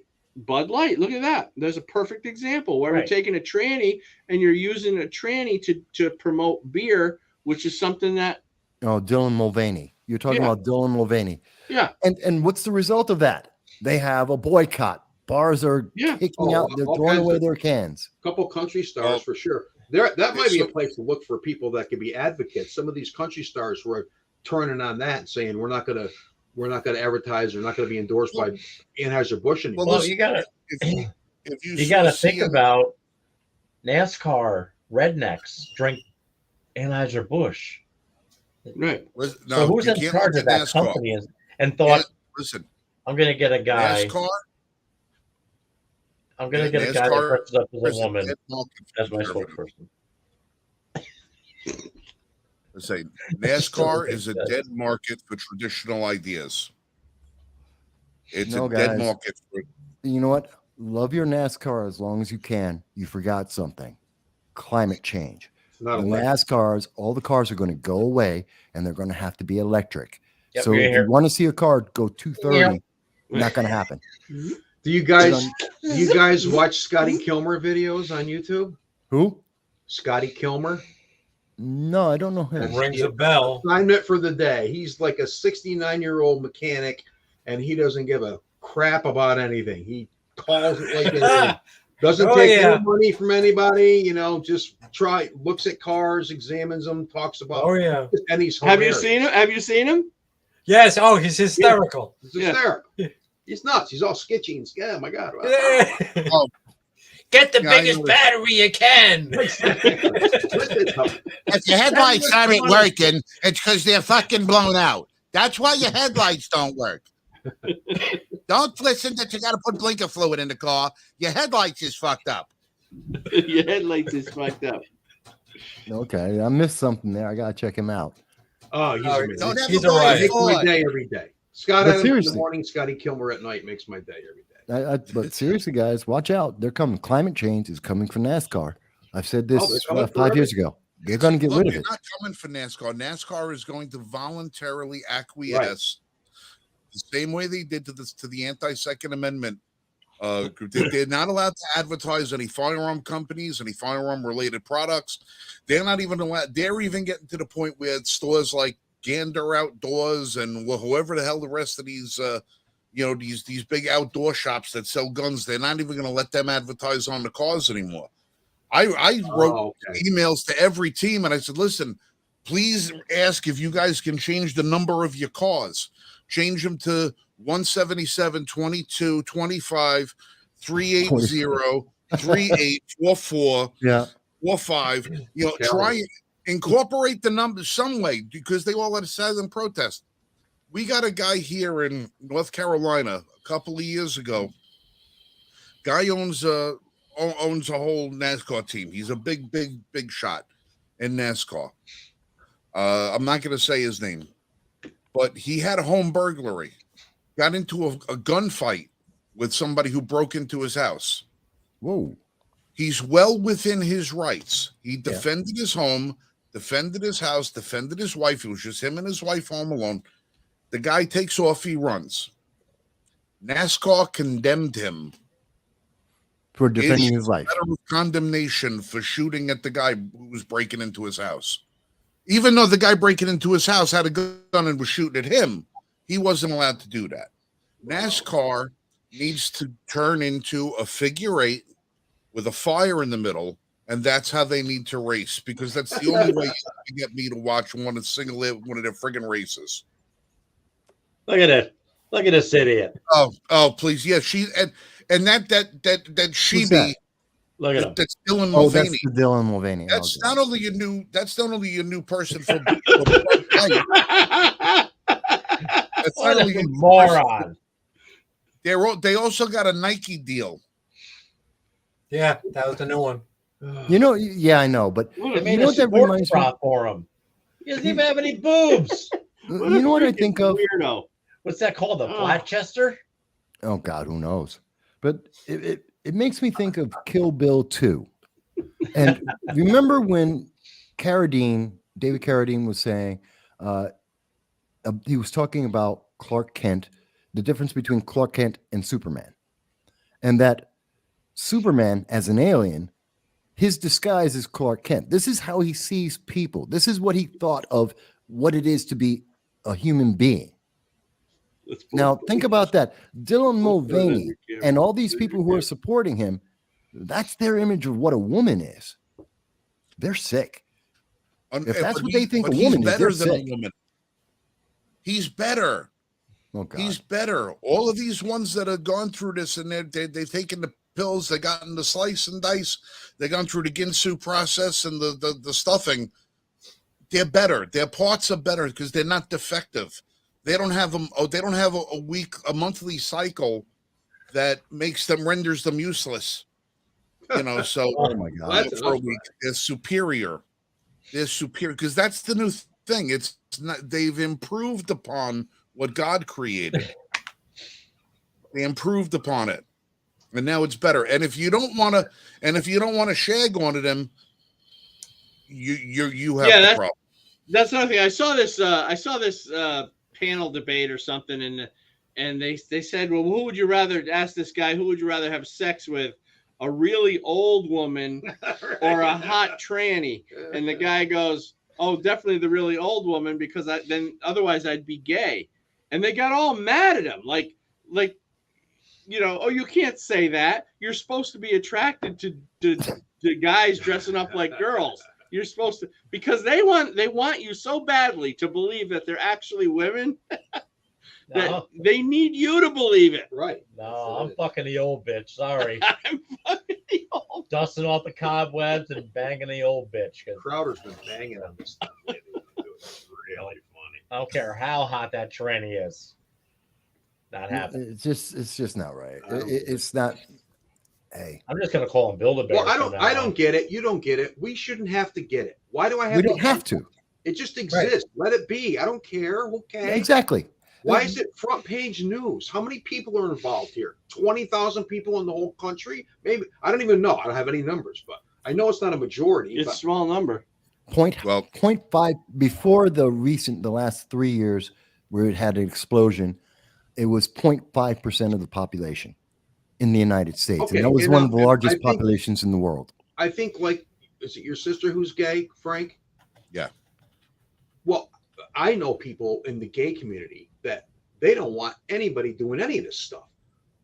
These activists don't represent a lot of the normal, everyday people that just want to live their lives. You know That's what I mean? true. Whether they're the same, whether they're different, whatever, they don't want to be on the front page of the news. I mean, I No. wouldn't want to run into somebody in the supermarket and have to, find a way to have a conversation with them because of something that happened that some activist did. It's got nothing to do with anything. No, Lori, I know people that are gay Yeah. that I didn't know were gay, that Lori had to point out to me were gay. And so, you know that they're gay, right? And I'm like, what? Like, yeah, they're gay. I'm like, I had no fucking clue. I had no clue. You know why? because it just seemed like every Right, day, And nobody regular cares. Nobody That's the cares. Did you hear the Not Dave putting Rubin shit out, story? not Dave Rubin is caring. friends with Trump's kid, and he was at a dinner with Trump, and he walked over, and his son introduced him to Trump, and he says, and Trump shakes his hand, and Trump looks at Melania and go, "Hey, these guys are gay. What do you think?" He goes, "All they're guilty of was being too good looking. Ha ha ha." And when Dave Rubin talked to Trump about it, Trump said, "Nobody's cared about this stuff for 20 years. Who cares? Exactly. It's not even on the agenda." Well, this is the big problem that I have. All my left-wing acquaintances think that everybody on the right thinks a certain way, talks about certain things, cares about certain things. And whenever I bring up, I know thousands of right-wingers, and I've never heard this conversation. It's like knowing about QAnon and stuff. Does anybody know about these people? Who are these people? It's all made up stuff.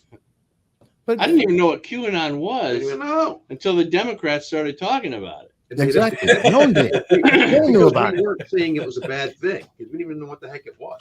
But why is it that I we- still don't really know what it is. It's all guilt. No by one association. does. No one does. No one really knows what it is. Because it's whatever boogeyman they want it to be. But why is it that here's a great question. Maybe you guys know the answer to this. I don't. I keep asking. No one gives me an answer. Why do I have to give up my beliefs and my feelings because someone else said they like their feelings, their beliefs are more important? Yeah, They're because telling here's me the thing. I have to change everything about me Yeah, because here- they that's want fair. something different. here's You don't why. care, you're bad. I don't think that they. I think well, I don't know what it's called, but it's a psychological term where you need other people to reinforce your beliefs because Affirmation. That's what it's right. called. Okay, so there's another term for it. I can't remember what it is, but psychological affirmation or whatever it is. And so because they're not secure enough in their own beliefs, they need the outside world to mirror it, because the more people out there who share your belief, the better you feel about your belief. And it comes from a place where you're insecure about it to begin with. Because when we're confident about something, when we're confident about ourselves, when we have a high level of self-esteem, we don't need affirmation from anybody else. Right. But it's worse than that because the media has half the people programmed to believe that everything needs consensus. If you have consensus, you're on the right side. Well, 97% of climate scientists believe this. I go, first of all, that statistic makes no sense whatsoever. And if you tear it apart, it doesn't even fly. But who cares? 500 years ago, everybody thought the world was flat. It doesn't mean it's true. Consensus is all subjective and dependent on what's being presented. And when you present all these things with no real context, people just our minds glom onto that. Oh, I'm right. They agree with me. We're all together. Boom, boom. And if you don't agree with us, you're bad. And it's like a stone on the surface of the water. They never get any real information. They just get consensus and affirmation and patting on the back. And that's and there's a lot of industries that are like that. And we talk about our local music industry here is all about patting people on the back. It's got nothing to do with quality, nothing to do with anything. That brings us back to our conversation about gun control. Oh, everyone says gun control works, but no one's actually proven that it actually works. There's no evidence that it works. There's plenty of evidence it doesn't. Regulations on guns. You don't need an AR-15. Oh, I don't need a Corvette and a cigar either, though. But I got it. Exactly. How did the war on drugs work for us there? Yeah. How well did that work out? Poverty. No. The war on poverty, and maybe that's what we should do. We should have them actually declare war on guns. Well, actually, if we get the same kind of result, I'd go Don't for have it to because worry that means everyone would have a gun.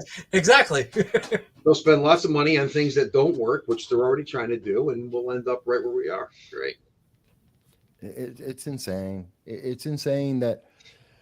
And let me ask you: do you guys on the podcast?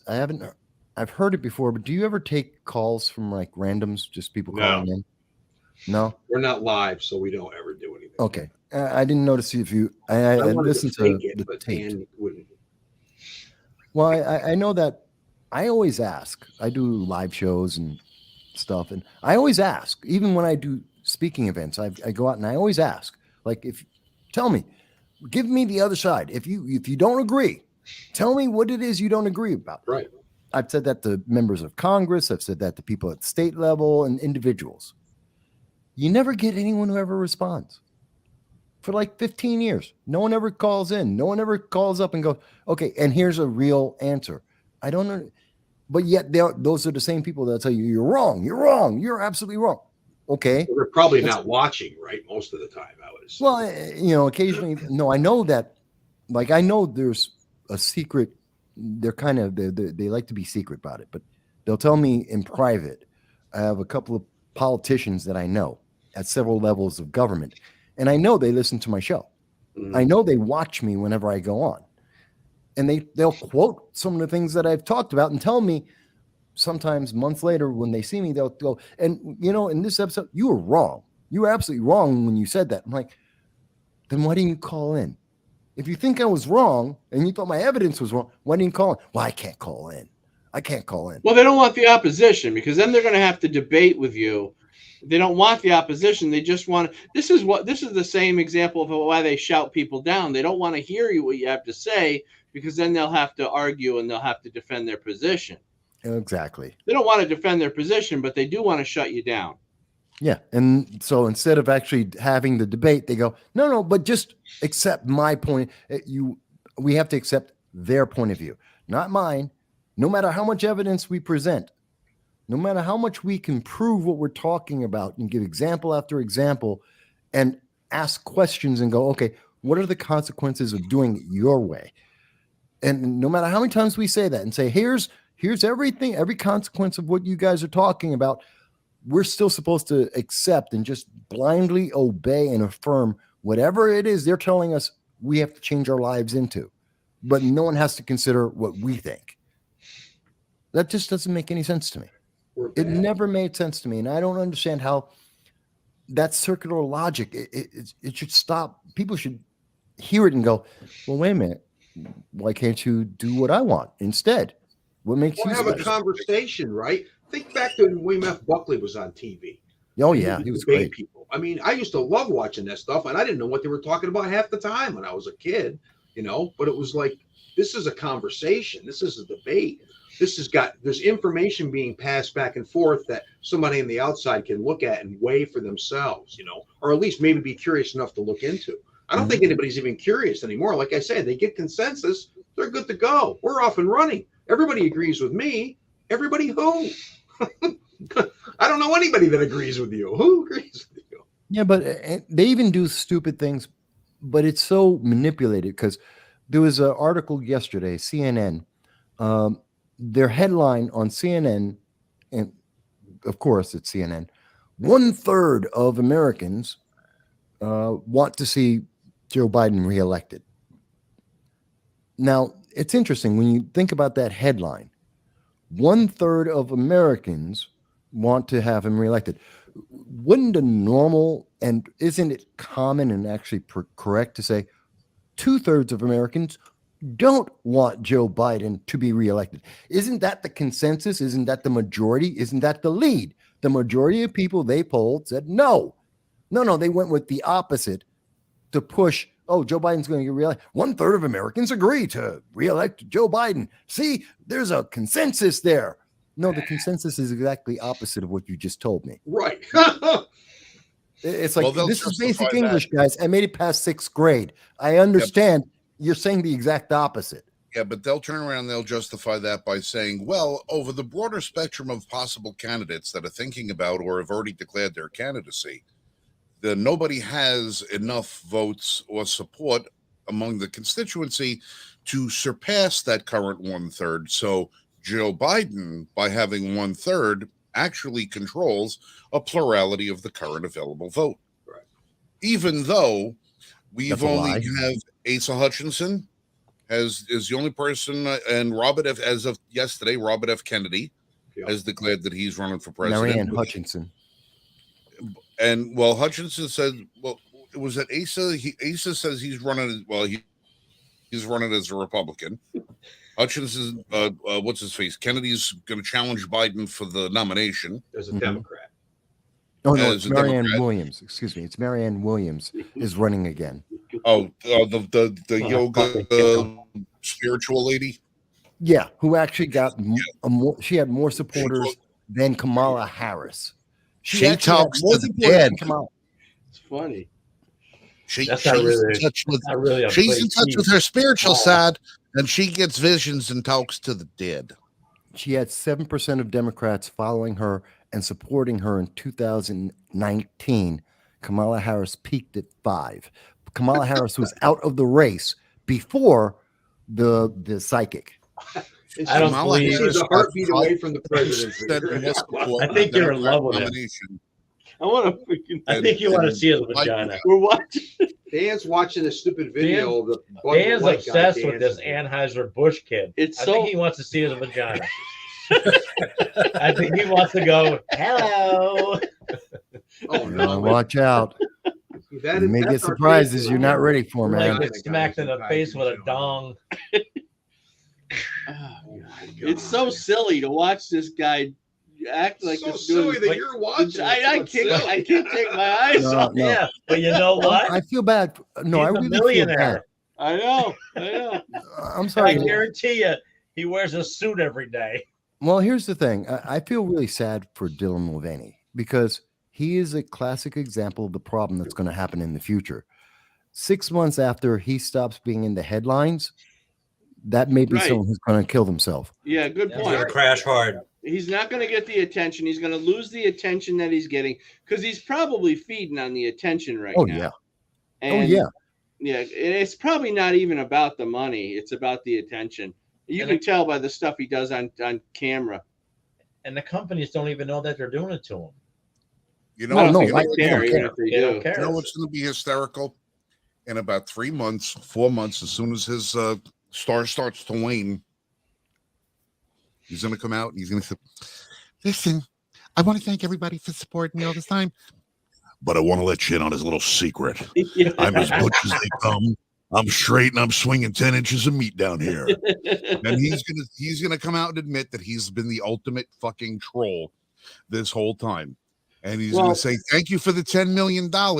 Yeah, exactly. Hey, Miss Drew Barrymore, thank you for bowing at my feet and kissing my knees. Thank We you, know- thank you so much."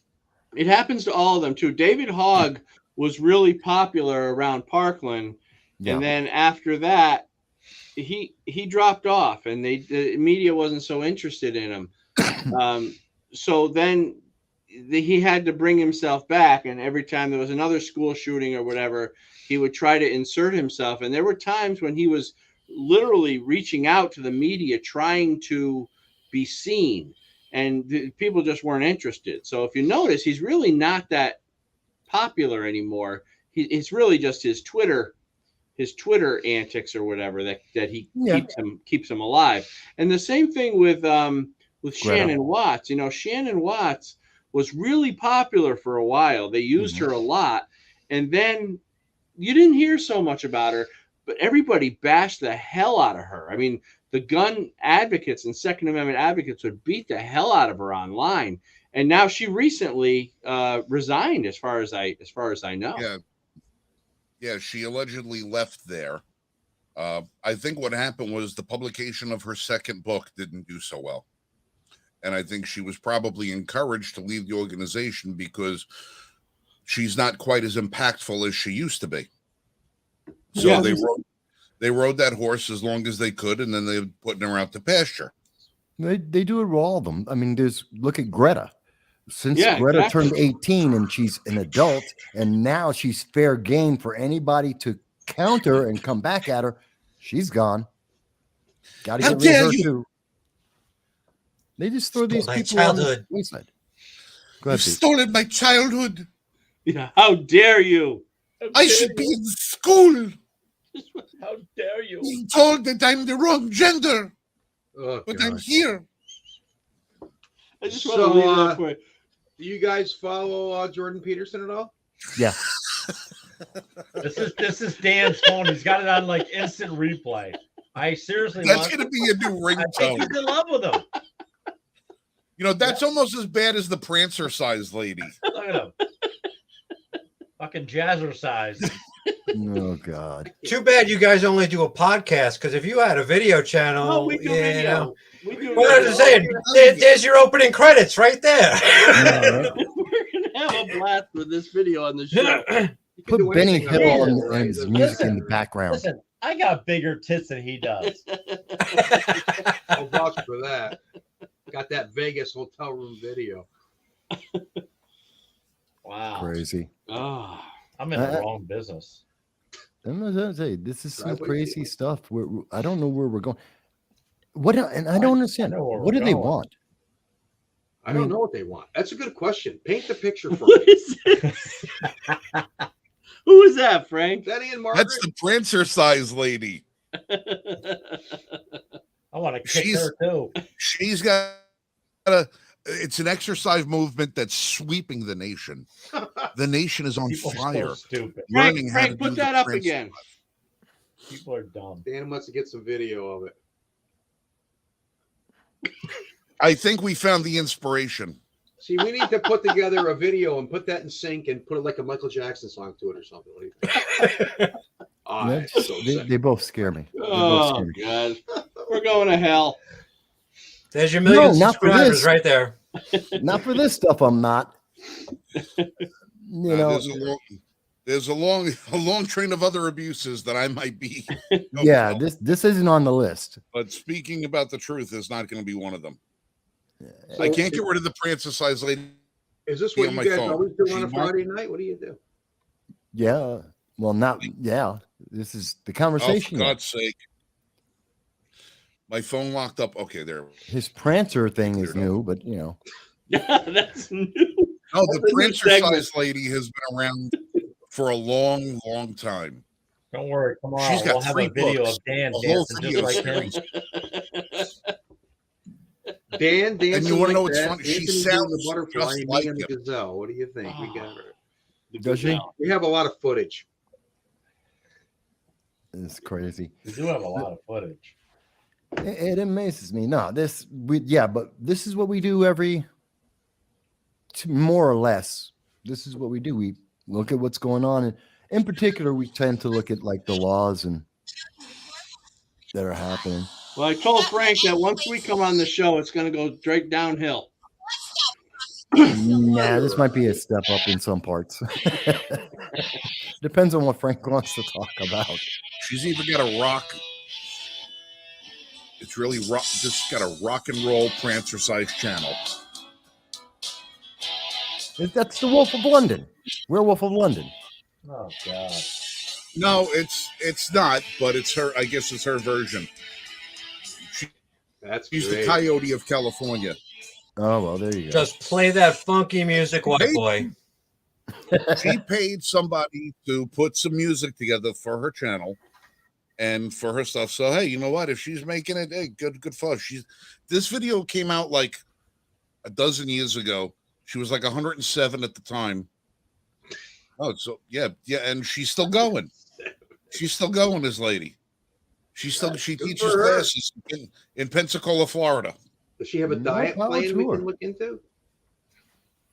Her name is what the hell is her name? What the hell is this woman's name? Okay, so when you see this in commercials from now on, you know that Frank started the trend. Just Oh, so you know, you know who to blame now. Patient zero. Who is the Prancer-sized? Oh, that one, I remember that guy. is her name. No, Tony Little. Was Tony that Little. John or was that the No. actual guy? That's not Tony Little. That's John. That's John. That's Yes, me. that's John. No, that's Tony Little. Anthony That's John. found the gazelle in his basement, and we decided. I had to a make gazelle, funny and I video. told John to come over and act like Tony Little. Well, that's a good imitation. It's funny, right?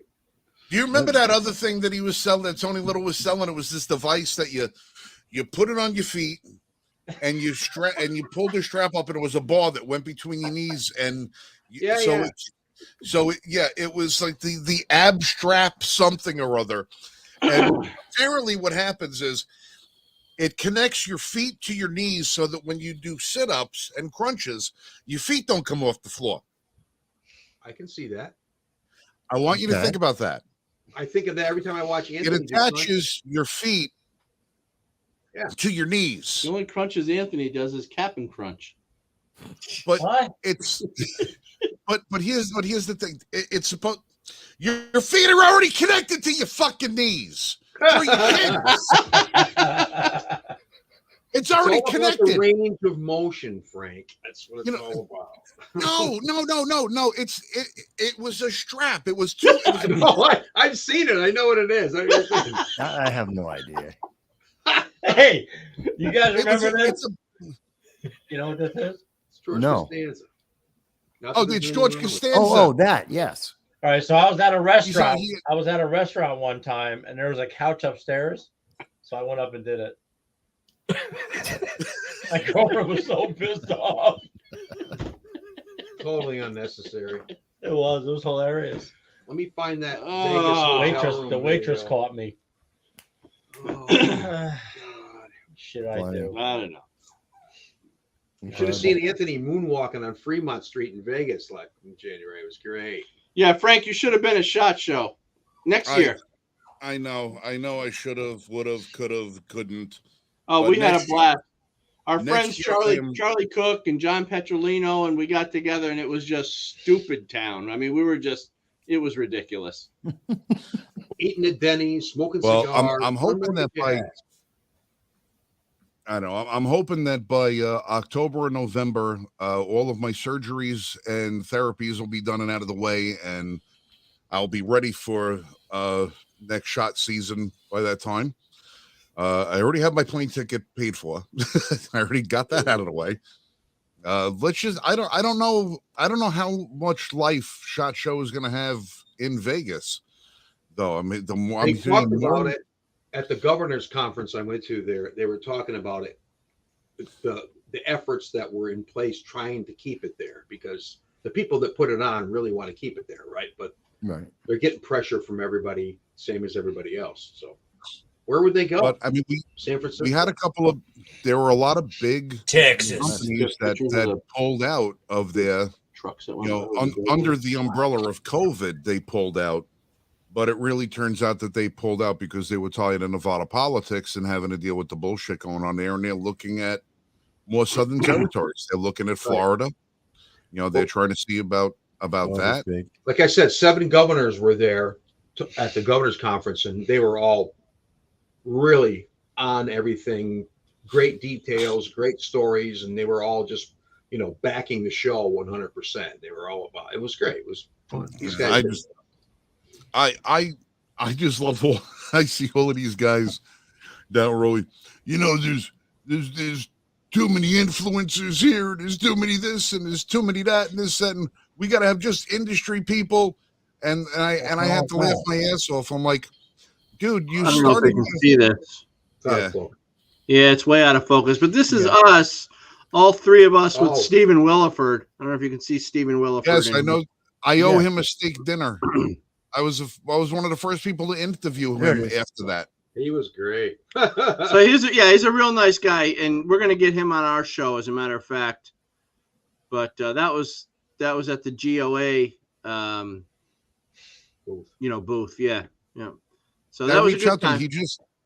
He was in South Carolina last week, and I tried to reach out to him in time to see if I could catch him while he was still there. I was going to say, hey, let's hook up for dinner while you're in the neighborhood, but he was already on a flight back by the time I got the message out to him. So sadly, I missed him. But Yeah, he's a cool guy. yeah, he's the barefoot defender. That's I spoke with him. I spoke with Jack Wilson. Jack Wilson, that's another guy who, he was there, right man, right time. Yeah. Unfortunately, he couldn't respond before 2 shots went out.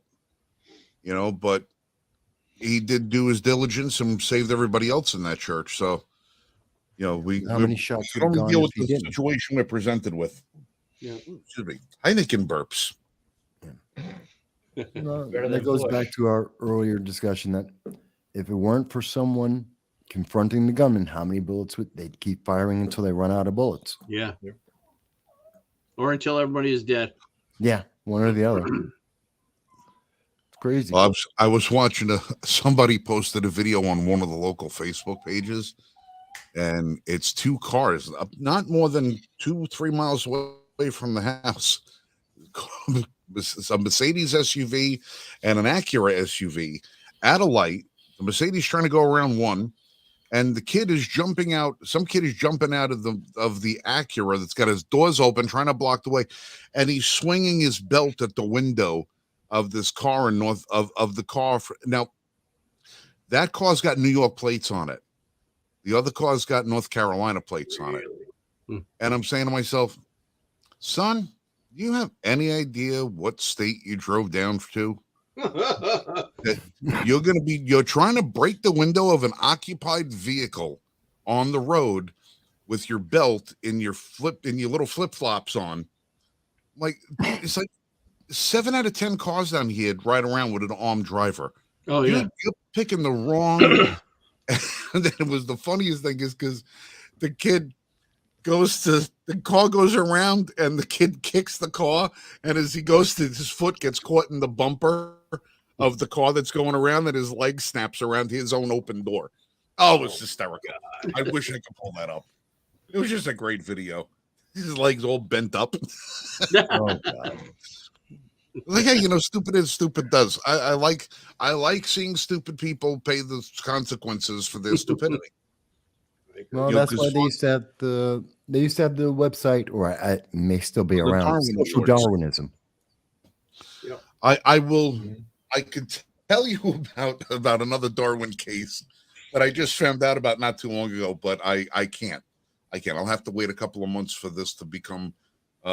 You promised you wouldn't tell.